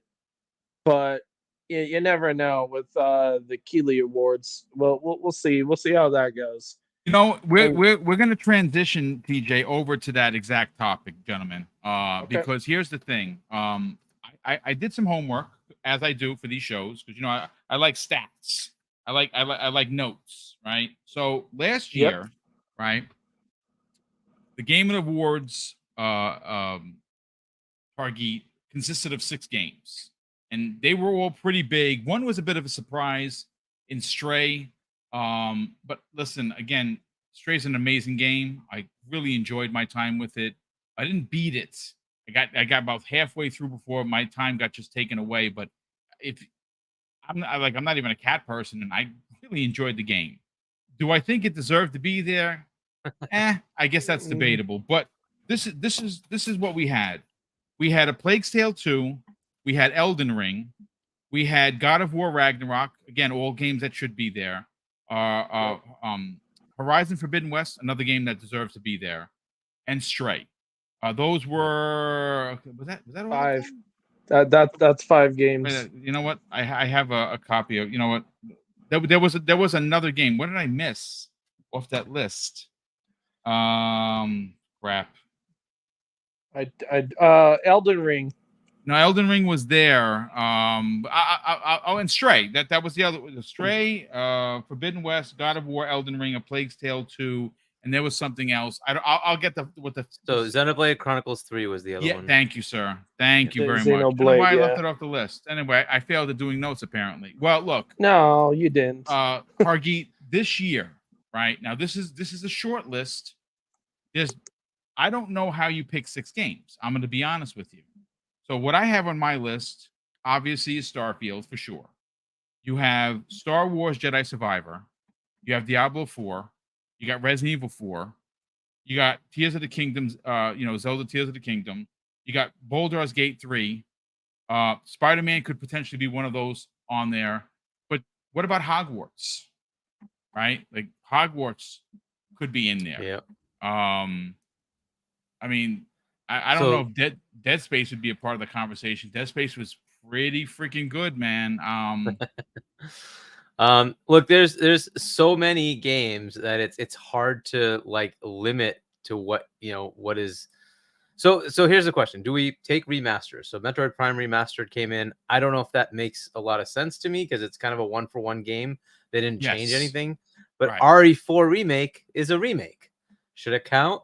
It's a 92. It probably should, right? And Street Fighter 6 is a 92. Should we count a fighting game? This is one of those things we run into, right? Does it make sense to count a fighting game? Maybe not. Maybe, right? It's the thing we ran into with Forza Horizon 5. Like, oh, it's just a racing game, but it was the highest rated game of that year, and it got dismissed because it's a racing game. Should we do the same thing for Street Fighter 6? We don't know what MK1's going to do, right? It may come out and be like fantastic, right? So. Right, that's another potential. We still have Mario Wonder, right? And I'm gonna guess that's gonna be a mid-90s meta game as well.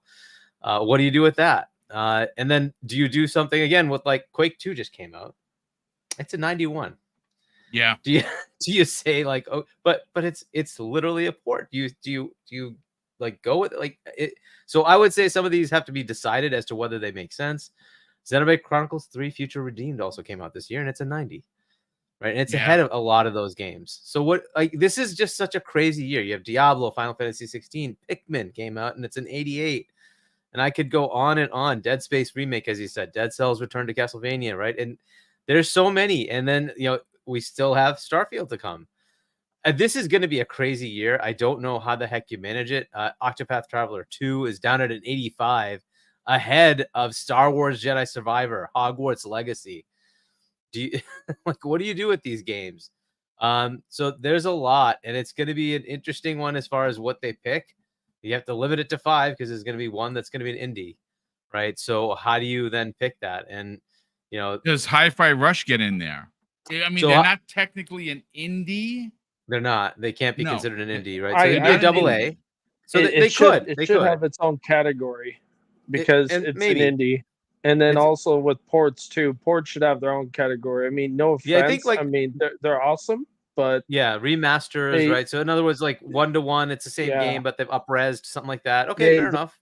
They should have 2 Game of the Year categories. One for like Oh. best AAA, and then the second one for like AA and indie. I think No, they that would should be should that. be I think that would be too interesting. confusing. But that would be The game of the kind of year has just got to be interesting, what it is. The game of the year. There could be Yeah. honorable then mentions. why did they exclude Forza then? Because that's technically a game, and it was one of the is. highest rated And ones. and, So and he got a lot of game smoke of the for year, that. Yeah, Exactly. game of the And- year is game of the year. It's a game regardless. Yeah. So if you're going by that standard, I'm sorry, I have to bring it up. I mean, it's BS. Because Yeah. Oh, 100% it was. Yeah. And that's you're exactly gonna why I have to brought up. bring that Do you do the same thing with Street Fighter and say, well, it's a fighting game. It's a And 92. doesn't It's matter. It's a game. 92. So It's a you're game. right, It's a 92. you got to give it its due, right? And if MK1 comes out and it's like a 94, do you ignore it? Right? No. It's looking No, you pretty can't. good. Yeah, but what good. happens? What happens if? I mean, Tekken is looking amazing. What happens if Tekken's a 92? Is Tekken coming out this year? I think it's slipped to next, right? I think it's Oh, early did it next year slip? now. I think it's in Oh, early really? next year. All that. At least I think that's what's happening. I think that's where it is. It's early next year. Don't we hope that it slipped? I mean, we our wallets can't handle it at this point. Come on now. There's too many games. Yeah, I know, right? Right? Dante? So, anyway, so like all of this is there, and they have to pick like 5 in an indie, and how do you pick 5 from all those games? Now, you know what? I do you never choose, knew. Hargeet? I never actually knew that, Hargeet. Does an indie have to be in the game of the year? It doesn't have to be. They just generally choose one, right? So, and I would expect them to follow that same pattern. They Okay. they almost always choose one indie at least, and it has to be an indie. So it's an independent developer, not a AAA publisher that makes a smaller game. Like it couldn't be Grounded, for instance, right? That would be a smaller game from Obsidian, which is a AAA publisher or AAA studio under Microsoft, right? So, but yeah, so that's the kind of thing. It's going to be tough. I don't know who's going to get picked. Baldur's Gate 3, I thought was going to land. It really landed. What was that? Who do you think makes the cut on your prediction? Because based off the games, what I've been saying has been Mario and Zelda are both going to be there. Of course. And then you got that makes sense. Gate 3 is kind of a given at this point. Okay. And then what about Starfield? And that leaves the potential for the next 2, because that's all you have, right? Yeah. And what looking at the top, I'm hoping Starfield is one of them that leaves one more spot. What about Diablo? Diablo's way down. Unfortunately, it's not Really? not high enough. It's way down in comparison to me. Now, this is the part that's more interesting, right? Do they just look at the meta for it, or do they say, what did the game do, right? So or player count? Yeah, like so for instance, you could say Hogwarts, for instance, it took over for a long time. It just took over, right? It did, it's like everybody played it. Does that count? Is that something you look at instead of just the meta? If you look at the meta, you would say RE4 Remake is the next one, right? Yeah. That makes sense, and that's the game, right? Or you could say, hey, maybe Xenoblade Chronicles 3 Future Redeemed. That's the one you look at, right? Or you do Hi-Fi Rush. That could be the next one, right? So something like that, right? But if it's based on what the game did, so Diablo 4 it is still massively played, right? So is that the game, right? Because it's a bigger game. Final Fantasy 16 changed Final Fantasy for a bit there, right? It's kind of a totally different kind of a mode for that. Is that a big game? Is that something they go after, right? So I don't know, right? And this is kind of where it kind of gets fuzzy for me. But I'm thinking that the top 3 are kind of just a given. It's going to be like, at least I think Mario is going to rate pretty well. So Mario, Zelda, Baldur's Gate, those are kind of locked for me. It's the next 2. And so I'm hoping Starfield lands, and that's going to be one of them. And then you got one more, and pick all of the awesome ones and pick one of those. I can't really pick one. If I had to say it, I'd just say RE4 Remake. Do you think, Hargeet, that this is the year that they just go more than 6? I think they might have to. I honestly think they should. Dear Lord, they got so many. The problem is it's not just the fact that, like, okay, look, probably only 1 or 2 of those really going to win, right? Yeah. But even the nomination matters because it puts you in a category of like, these are the elite games of that year. Yes. Right. And do you realistically say that games that are 90 meta aren't even going to get mentioned because there's just too many games that are not that good? So, like, I don't know. This is an interesting one, and it's probably going to like fall on the industry to figure out. This is kind of what the Oscars were doing, right? They were starting to just expand it. And it's like, well, we kind of have to recognize there's more stuff out there. What do you do? And like, this is kind of, so I don't know. Like, you have to kind of deal with it. I don't know if they're gonna handle that or whatever, right? But they'll. I think it might end up being that we complain after they only pick 6, right? So, well, somebody's going to get snubbed. There's no. a lot of people are going to get A snubbed. lot of people are going to get snubbed. I think they should go up to 8, and that would be fair, especially with a crowded year like this. I mean, Yeah, we've had the luxury of playing a lot of freaking amazing games this year, guys, and so I think personally, as a gamer, regardless if you're a PlayStation fan, Xbox fan, Nintendo fan, PC fan, I don't care. Yeah. I think for this year they should make an exception. There's too many damn games. Let's be honest. Oh, I haven't mentioned Spider-Man. Spider-Man's coming as well. I know, Spider-Man, right? Yeah. Call of Duty later this year too. So yeah, like I would say 8. I mean, I think that's fair because they're nominations, but they're not all going to be game of the year. There's only one game of the year, so yeah. I mean, So TJ, what's 6? If it stays 6, we know what Hargeet picked. What are your 6? I think Zelda will definitely be there, of course. I don't know about Mario. Mario might fall to Baldur's Gate if Baldur's Gate keeps getting played the way it is. But if you're going off Metacritic, then yeah, I would say Mario would probably beat Baldur's Gate. I think if you're going off of numbers, Diablo is definitely going to be in there. Starfield's definitely going to be in there. And that's 4. So what would the other 2 be? Hogwarts, yeah, definitely. That's another one. And the 6th one, help me out here. Would be an indie though. Just think about that. So Yeah. Okay, You got what's the top 10? Is Liza P considered an indie? Kinda. It's a mixture between an indie and a AA. It's like in between. So you have that Cocoon coming. That might I say be one. Hi-Fi Rush. Hi-Fi Rush. It was highly rated. It also had a lot of Game Pass players, and it was played a lot. So I would say Hi-Fi Rush personally, but that's just me. That's what I think, but we'll just have to see. It's going to be really interesting. It's going to be exciting. It's going to be pretty funny to see what they choose. So But, no Spider-Man. Nobody's going to pick Spider-Man, right? I mean, we've seen a lot of it.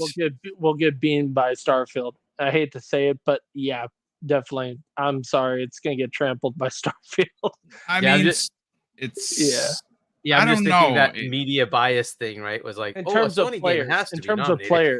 In terms of players, Starfield is gonna destroy Spider-Man because Spider-Man's locked to one console.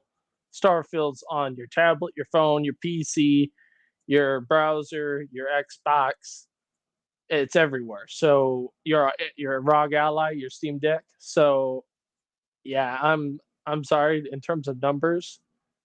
Yeah, Starfield's gonna win hands down compared to Spider-Man. Metacritic, I don't know. Time is gonna tell. But TJ, listen, before I bring in Kay Asante, I got to catch up on the super chats, and then we will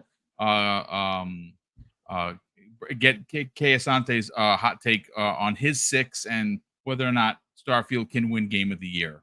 Angry Hippie drops a very generous $5 super chat and says, I think black holes are a given. There is literally a super massive one at the center of our galaxy. Yeah, they're going to be very, like, black holes are going to be a thing. But now what happens when you go in there? I don't know. Decided D drops a very generous $5 super chat and says, Adam Savage's tested is making a Starfield ship model for Bethesda. I don't know who Adam Savage is. You sent me the DM, remember? Oh, okay. That was him. Remember? Okay. Yep. Okay. Yeah. Mm-hmm. Okay. Dean Rivera drops a very generous $5 super chat and says, there's people on Twitter making numerous accounts on Metacritic and posting pics saying that they're getting ready to review bomb Starfield. That's BS. I mean, look, I'm gonna be honest with you folks.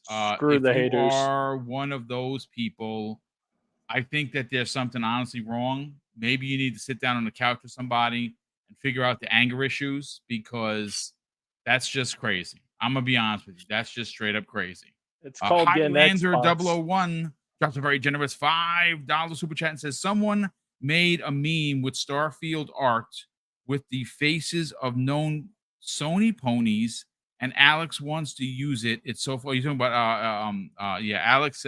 He has a way with his content. That's just his bag. Either you like him or you don't. It's what it was. It's so Alex. Is that what it is? Oh no, it's Alex. Oh no, it's Alex. Yeah. I mean, listen, I like some of his stuff. I don't like all of his stuff. He is funny though. He's a pretty crazy dude. Let's see. Abacab72 has been a channel member for 20 months. Thank you so much for the generosity, brother. He says the only thing about AI is it will put writers and voice actors out of work. I know most gamers would not care about this, but I do know that it's scary. It's scary. Not really. Not really, because if you think about it logically, he's you onto could, something. I know, but you could literally, you could force the chat GTP to only work in certain moments of a game instead of literally annihilating the whole, workforce. Yeah. The problem though is, and he's got some points here, is that companies would be inclined to do this inclined to do it exactly. Yes. Because it cuts down the number of people they need, but right? Is anybody gonna replace Steve Downs or Keith David for Halo? No. Well, those are voice actors. I would hope to God not. I would hope to God not, because those guys are freaking amazing. And if you replace them, that would. So one thing I'll tell you that may dash your dreams a little bit there, TJ. Like there are programs right now. I actually watched. My wife sent me a video of Michael Jackson singing a song he never sang because he's dead, and it sounds exactly like him. They can basically make Steve Downs. Steve Downs can be Halo forever. There's the writers thing going on right now, because that's the whole point, and that's it's also going to happen with actors that they're like, you can't just get my likeness forever. No, you owe me royalties if you use me. Like that's the way it is. They gotta find a way to make it right where you can have both, but because I know damn well there's a way they can do it. They're just but you're putting your faith in companies that would rather go cheap than actually pay. And this is where unions are great, right? And I hope they do iron it out and like make sure that this is not, and that's right. The unions thing is just starting, and this is one of the things that's great with the Microsoft side, right? They're saying yes, let's do it, right? They're advocating for it, absolutely. So let's do it, and I think that's going to be hopefully something that happens with that. It's like, you can't. There need to be strong guardrails, otherwise, TJ, unfortunately. You're right. They can do it in the right way, but money begs that they don't. Oh, I know. Because money's left on the table. So there has to be strong guardrails, you know? I'm hoping Microsoft does right by the employees and, like I said, do a balance.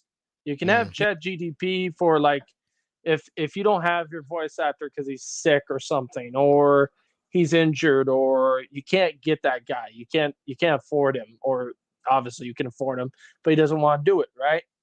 Then use Chat GTP, and that would be fine. I would not be opposed to that. That would make sense more. I think there needs to be laws about this, unfortunately, because it's gonna run amok really fast. Right? There's nothing stopping you from taking James Earl Jones and making that your voice, unless somebody says no, you can't do that. It's illegal. Right, you're turning an iRobot. It's got to happen. Unfortunately, I think some laws need to be. If it's not here, it's going to be the EU. Somebody's going to do it and say, no, you can't. You can't. They're going to have to. There has to be guardrails, strong guardrails.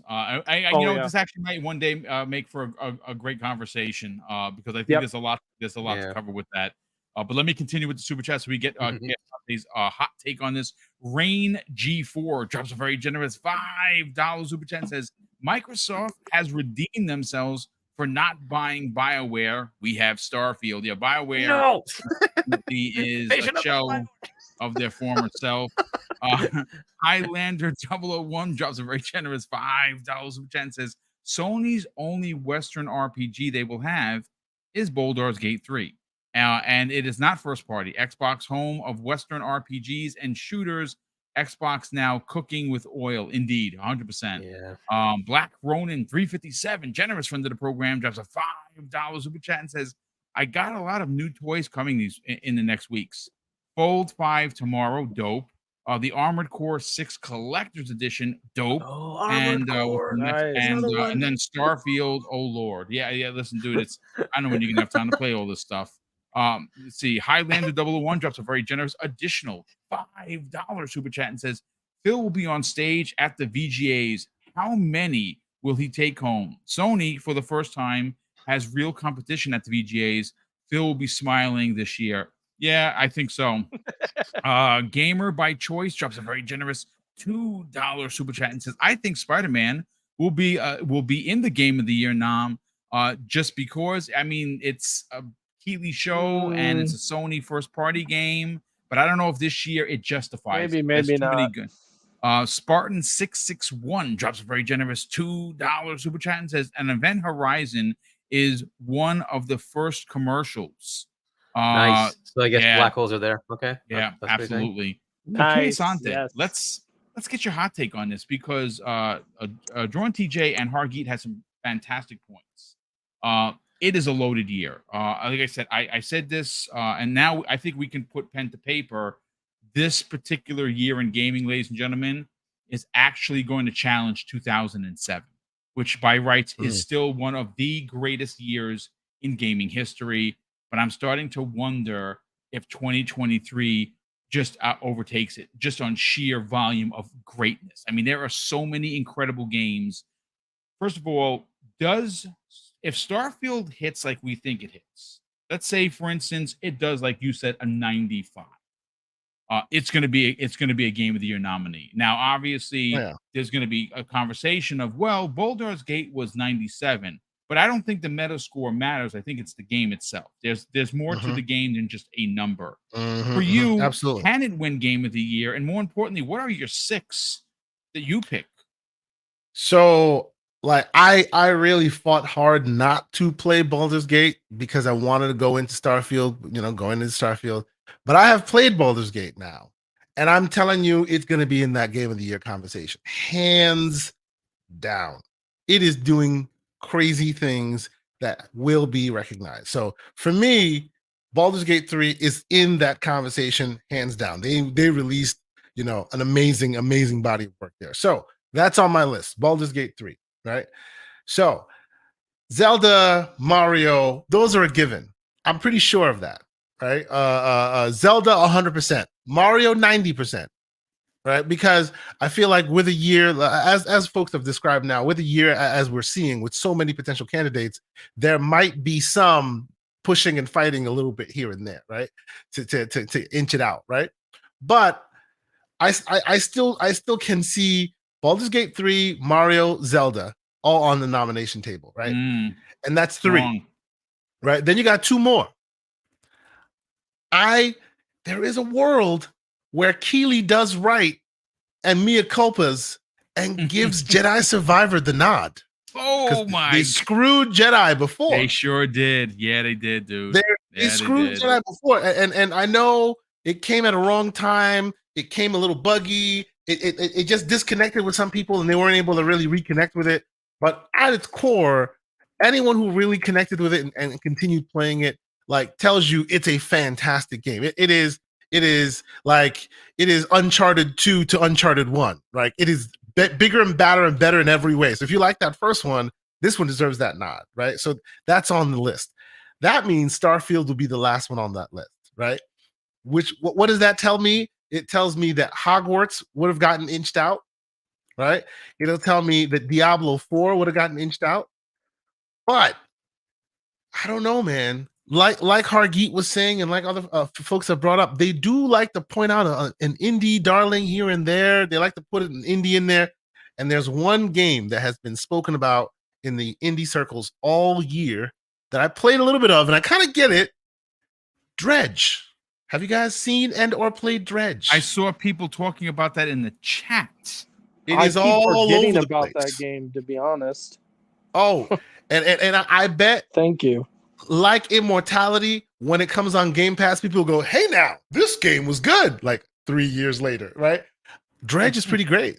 It's a very interesting indie idea. Like, if Hargeet is correct, and history abound, they do tend to recognize at least one indie offering there. Dredge might be that one, but the question is, what will it inch out to get there? I don't see it taking Baldur's Gate 3's spot. I don't see it taking Zelda's spot. Right. I don't see it taking Mario's spot. Starfield? Jedi Survivor, possibly? And if it's not Jedi Survivor, then it's probably Hogwarts or probably Fallout, Diablo 4. Either of which are all stronger entities than any indie. So yeah, like What in about its current Hi-Fi Rush? I don't. You know why I don't see Hi-Fi Rush? Why? I don't see Hi-Fi Rush because it was released under Microsoft. Oh. which sounds shitty. I know. I'm sorry, Yeah. but I don't mean it in that kind of dramatic kind of way.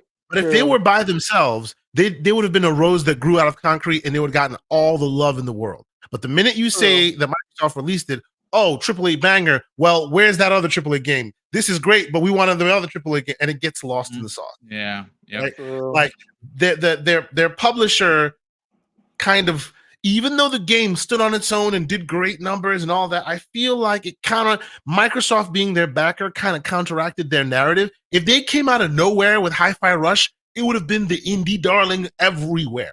Because, oh my God, this is so good and so complete and so this and so that. But the minute you say it's behind Microsoft and behind Bethesda, it becomes, well, yeah, they did that. But where's my Starfield? Where's my Redfall? It ain't out on time. Where's the delay? It loses its merits. People lose the thread, right? But in a vacuum, that game is indie perfection. I love it. It's absolutely perfect. I just feel like maybe it'll get a nod here or there, but on that Keighley stage, that's a tough call. You know what I mean? Yeah. So those are my six. Strong picks, man. That makes sense because Keeley's been showing his true colors. He's not really down the middle like he should be as a show host. He should be in the middle, but he lets his bias sometimes go to the left. I mean, listen, he does a lot of things good. I do like Keighley, but unfortunately, he does put his foot in it, so to speak, sometimes. Yep. So and he is No, go ahead. No, I was going to say a quick thing because I see the chat is talking about the numbers, the list that I read out there. They do make an interesting point that, since Keighley likes to represent all sides, Zelda might inch out Mario. Maybe. Ooh, Yeah. maybe. That's an interesting point. That is an interesting point. I don't think it will, because the last unless time Mario's amazing, right? If Mario's amazing in its own right, then you got nothing to say. But if Mario's like, it's good, but it's just Mario. Yeah. So last time it was Odyssey and Breath of the Wild. And both were nominated, but they were both in mid 90s, right? Like I think it was both 97, 96, something like that. They were very, very highly rated, right? And I don't know that Mario Wonder will be that high or not, but it seems like it will be, right? It could very well be. It's at that level, so we'll see. Yeah. But it's gonna be a great second half of the year, or at least the last week, because obviously we're almost out of August already. We'll be in September, so we'll have a couple of months before the end of the year. It's gonna be amazing.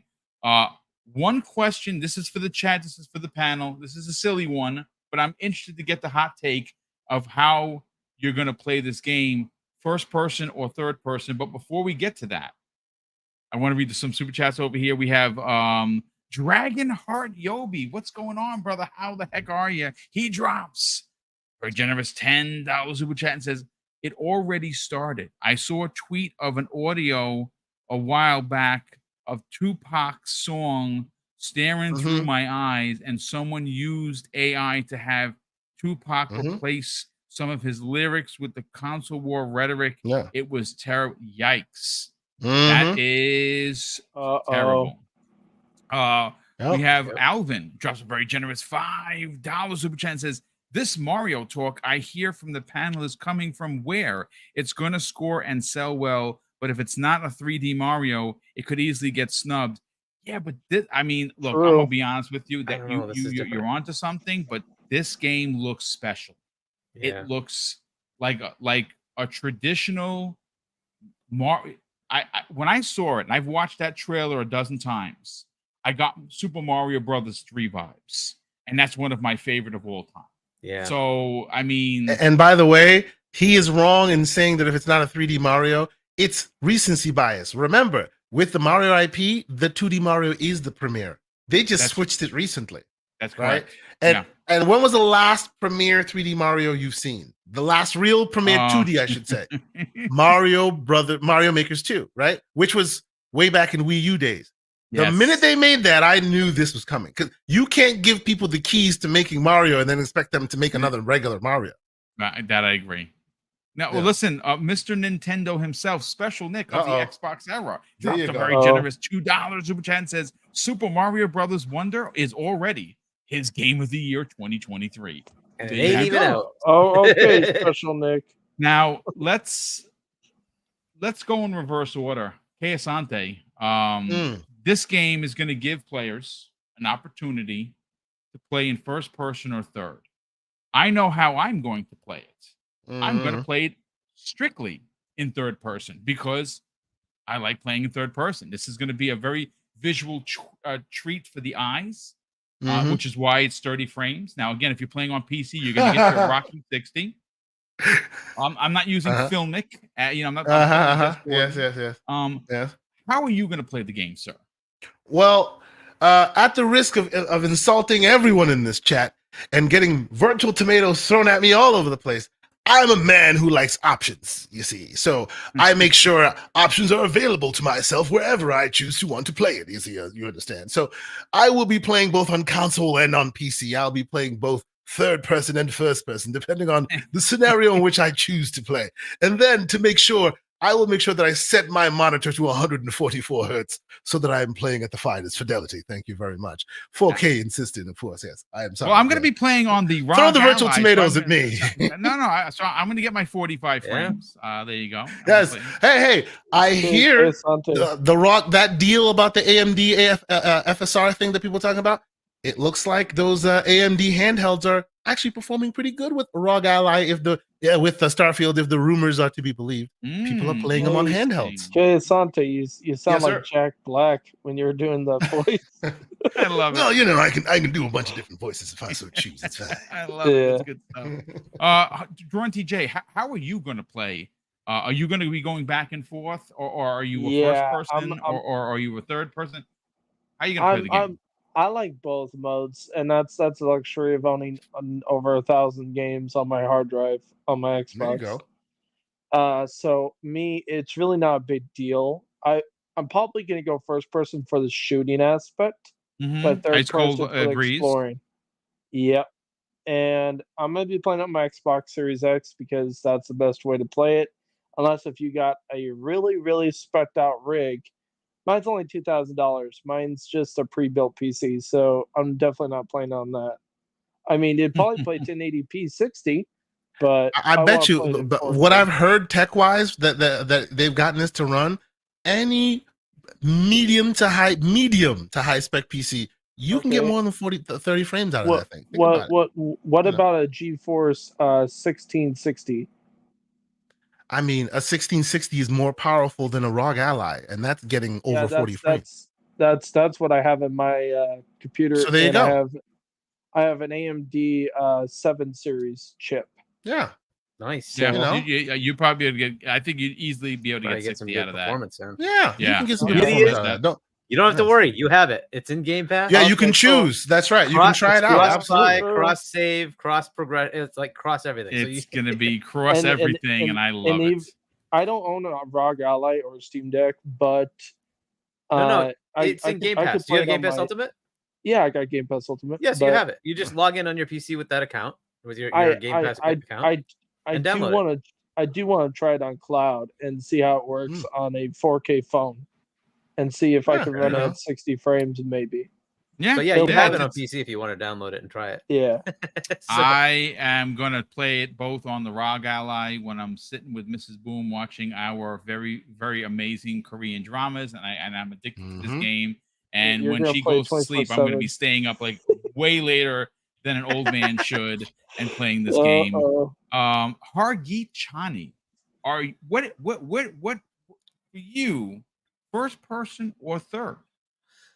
In general, I like first for most of my games, but in this Okay. case, I'm just like KS on. I'm actually gonna be playing on both. I'll try both, depending on the need. Sometimes it's better to do third, and it just depends on like what you're trying to do. Sometimes I find platforming is better first, but third sometimes makes it a little easier too. So if there's any platforming type thing, that might work. The other thing is sometimes in stealth, it might be cool to know where you are in relation to things. So it might be better in third versus first. So it's really just dependent on that, scene, whatever's happening at that time, right? So and I have no idea how the space battles are. Like, this looks like it's first person mode right now on the screen, right? But it could be like there's a third person version of that where you can see your ship, and I don't know which way is better. I have no idea because I haven't played it yet. But so I'm gonna go back and forth on that too. And then as far as performance, I have a 4090, so I'm gonna just Oh, wow. I'm Yeah, gonna be playing good on for the you. PC. Hey. You are not allowed to say that without lifting the pinky in the air, sir. Come on. Yes. You gotta lift it. Oh my People are gonna goodness. throw tomatoes at you too. I'm sorry. I love it. Listen, But I will be playing it on both. I have it Yeah. installed Oh, yeah, on my X as absolutely, well. yeah. I'm gonna try it there. I'm gonna try it on the PC, and I'm definitely installing it on the ROG as well. Yep. Because why not, right? And just like you said, I could be watching something over there and actually playing here too. And it's like the thing with that is, yes, there are things you can do in that that are just going to be like building or whatever that you don't have to pay attention to the story or anything like that. You can keep playing while in party chat or something like that. It'd be great, right? So yeah, so I think that'd be that'll be my back of it. But I think primarily I'll play it in first person on PC, but we'll see. Sometimes it'll be third person. Well, listen, it regardless of how you're going to play it, it is going to be something that you're going to want to experience, and I don't think you want to miss it. And like I said this before, without any kind of slander, and even if you're only you're a PlayStation only player, I think this is one of those games that are literally so good and so amazing, and and this is a zeitgeist type of title. This is what we've all been waiting for Microsoft to have. This has taken over the zeitgeist conversation of social media, and for good reason. It is a Bethesda game. It is their first new IP in over 2 decades. It is Todd Howard's dream come true. It is exclusive to Xbox and PC. It is a big deal. It is considered a banger. I can't wait to see what the scores are. I cannot wait to get this in my hands. Real quick before we do outros, Angry Hippie drops an additional $5 super chat and says, Mario Odyssey got nominated solely for One Up Girl, rightfully so. Oh my goodness. And Sith Lord drops a very generous $2 super chat and says, Hargeet, I love John ILP on Sunday. Yeah, that was a great episode, dude. Really, thank you. really good stuff, Hargeet. And speaking of Hargeet, by all means, let's get everyone out of here. We had over 700 people here. If you're still here and you're still hanging out, please hit the like button before you get out. If you're new, you're finding the channel for the first time, please consider subscribing. The channel is on the hunt for 14K. I think we can hit it, or at least get mostly by the end of the year. I'd love to hit 15. That would be the dream, but I'd love to hit 14 first, of course. And if you are not sub to the channel, please consider doing so. Hargeet, I want you to sell the brand of Game On Daily, another incredible podcast, another incredible YouTube channel growing by leaps and bounds. And of course, it's led by the Sauce Master himself, Gaz, and of course, Asa the Ninja. Talk about it and sell the brand, brother. Yeah, so GameOnDaily.com, YouTube.com/GameOnDaily. And the Sauce video is actually done. We were hoping the CMA would be releasing their nice little report, and it would be a good time to drop the Sauce video along with the the ABK acquisition, but it keeps getting extended. So whenever that drops, hopefully we will get that news and we will drop that video, and you'll get to finally watch that Sauce video. And then of course RDX Dealers channel, Dealer Gaming, on Tuesdays at 8 p.m. US Eastern time, and of course back here Primetime Gaming every Wednesday 7 p.m. US Eastern time. Enjoy gaming, and then like this Tinykin is leaving Game Pass. If those who haven't played it, try out Tinykin. And Immortality is a weird little video-based game from San Paulo. Yeah, it's a video game. Try that out. Video-based game. Amazing game. Yeah. Yes, definitely check those out because they are in fact leaving. I was gonna get into the video one, and I was like, yeah. It's I really Try good. Try it. It's not bad. It's pretty cool. Yeah. It doesn't take too long to finish. So Yeah. so try it out. Oh, and I gotta give a shout out to Idle Sloth. Man, I love his freaking Discord server. It has all these, the Twitter accounts for everybody all aggregated for me. So even though I'm not on social media, I get to see what everybody's tweeting because he That's has everything awesome. that's of value. Yeah, Idle it's like Sloth right is there. the man. So That guy does His some good server work. is So so you're- awesome. Check it out. Definitely check out Idle Cool. Sloth. So you're Great. technically on Twitter, but you're not. I can't Technically, post He's anything. Twitter adjacent, But I can see everything. So I Yeah, get I to can see see Boss it, but I'm Patton's not and a all that part of stuff like that he's putting out, like Colt and all that. So I get to see it. At That's least, but, cool. That's But really yeah, cool. man, his server is fantastic. It's fantastic. Nice. Kay Asante, sell your brand, brother. You're gonna have a big show coming up this Saturday morning at 10 a.m. Eastern Standard Time. With the Yeah. newest episode of the Gaming Circle podcast. Talk about it. Where could people come to you, subscribe, listen to your show each and every Saturday? Where can people reach out to you on social media? Oh, absolutely. So the answer to that question is, of course, you can find me TKO Asante on Xbox, on PlayStation, on all those other weird named things that we still find ourselves communicating on. You follow me, I'll follow you back, of course. This weekend, myself and maybe the well-vacationed Mr. Everborn Saga. I'm not sure if he will be joining us this Saturday or not, but I have a great guest. A week before he makes his appearance at Gamescom, we have Boxenberger joining us on GCP this weekend, and we're talking, of course, what we can expect from Gamescom, and I love getting his perspective from his neck of the woods. Just like shout out to the man Ty Talks, who was in the chat not too long Indeed, ago. Ty Loved did a his good job perspective this last Saturday. week. Yes, excellent. Yeah, so on our show, we love bringing on folks who love gaming from different necks of the woods and hearing their perspective. It may not be the same as yours, but that's the way they see it from where they're from. And it's always interesting and great to hear their perspective. So thank you guys for checking us out. Our show has been growing leaps and bounds. It's awesome. Like, we're averaging hundreds of folks in the chat and then and the views now. It's just so great. And we always have fun, and we always enjoy the conversation with the community. So thank you guys so much for checking us out. Growing, every day new challenges and whatnot, but expect to see some interesting folks on our stage. We're looking to getting folks very interesting, people that may not have been on our air before, people who we've always wanted to have on. We're now in the process of talking with them. So thank you guys again. Appreciate you guys checking out PTG every week, and of course we will see you guys back again next week. Nice, brother. And you know what? The hard work has paid off. People are showing up because they enjoy the conversation, and you do a lot of good work over there, brother. So don't be surprised by the success. You have earned it. Read that last super chat, and I am going to go and slide into some DMs yesterday. Holy crap, the best idea I've heard all week. Yeah, he says, I want to see Neil deGrasse Tyson's perspective on how Starfield is trying to be what it is, an astrophysicist's view and enjoying an Xbox console enjoy. Strong point, man. Wow. He's on Twitter. I gotta go hunt him down. Where would that be a good thing? Like, was that something you think Xbox should do, or you think one of these, like one of our community podcasts should do that? Or you would think he'd be sitting down with Todd Howard having a conversation back and forth with a controller in hand. I would watch the hell out of that. Like, that's amazing. Or who's that guy who did an interview with Todd Howard? Friedman? Was that his name? Yes, the MIT Friedman. guy. Yes. Right? Yeah. Maybe he could do something like that, right? He could. Yeah. That done. That would be kind of cool, man. That is a brilliant idea. Brilliant idea. Absolutely. Yeah. Thank you for the generosity, Spartan 661. Definitely appreciate that. But the comment is just it's brilliant. It's brilliant. I got an idea with that comment, by the way. Why don't you guys do a super panel with you grab every at least one of the hosts from every big podcast, and you guys interview that guy. That would be pretty epic. Make it a 2-hour special, and you ask if we could get him what he thinks about Starfield and what he thinks about the gaming community, and then let him elaborate for a while.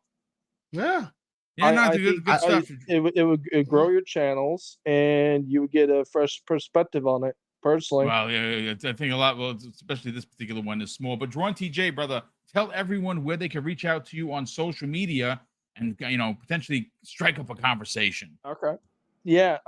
If you want to find me on Twitter or /X, DrawnTJ450, and I'm more than happy to have a chat with you or play games or go on a podcast if you guys want me on the podcast. I don't mind. And then if you want to find me on Xbox, just DrawnTJ all caps. I'm willing to play anything, so don't be shy. Just hit me up, message me, say hey, I had you from YouTube or Twitter. That's where I found you, and then I'll know, because sometimes I get randoms that don't even mention where they're coming from.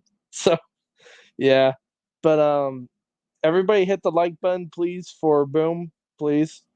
It's free. It doesn't take much time out of your day to do it. It's real Hit that, simple. brother. Just hit that button. It's really Yeah. not that hard. Thank you. Yes, I don't charge a nickel or a quarter for every time you hit it, but Yep. thank you so much for that, Drawn TJ. Ladies and gentlemen, that is going to do it for this week's new episode of Primetime Gaming with Mr. BoomStick and Friends. I want to thank all of the super chats and the new channel members. I cannot thank you enough for the generosity that continues to come into the channel. We are unbelievably humbled and grateful for the support that is, again, each and every show. Of course, again, if you are just finding the channel for the first time, please consider subscribing. I do this Monday through Friday, all different shows, all different panels, and all great content. We never sell hate or to get your and no hates or console warring do we do to get your click or your like. We come here, we talk about video games, we have fun, we laugh, and all the topics are all original. I write all my own work, and check it out. I think that you are definitely going to dig it. And of course, I'm going to close out the show, folks, with something that's incredibly important to me. Hopefully, one day it'll be important to you. And that's something that my dad taught us when we were kids. And he would say, Craig, treat others how you want to be treated. And also, it doesn't cost anything to be nice. You live by those rules, Craig, I can guarantee you're going to have an awesome day. So take care, everyone. And we'll see you next week on the newest episode of Primetime Gaming with Mr. BoomStick and Friends.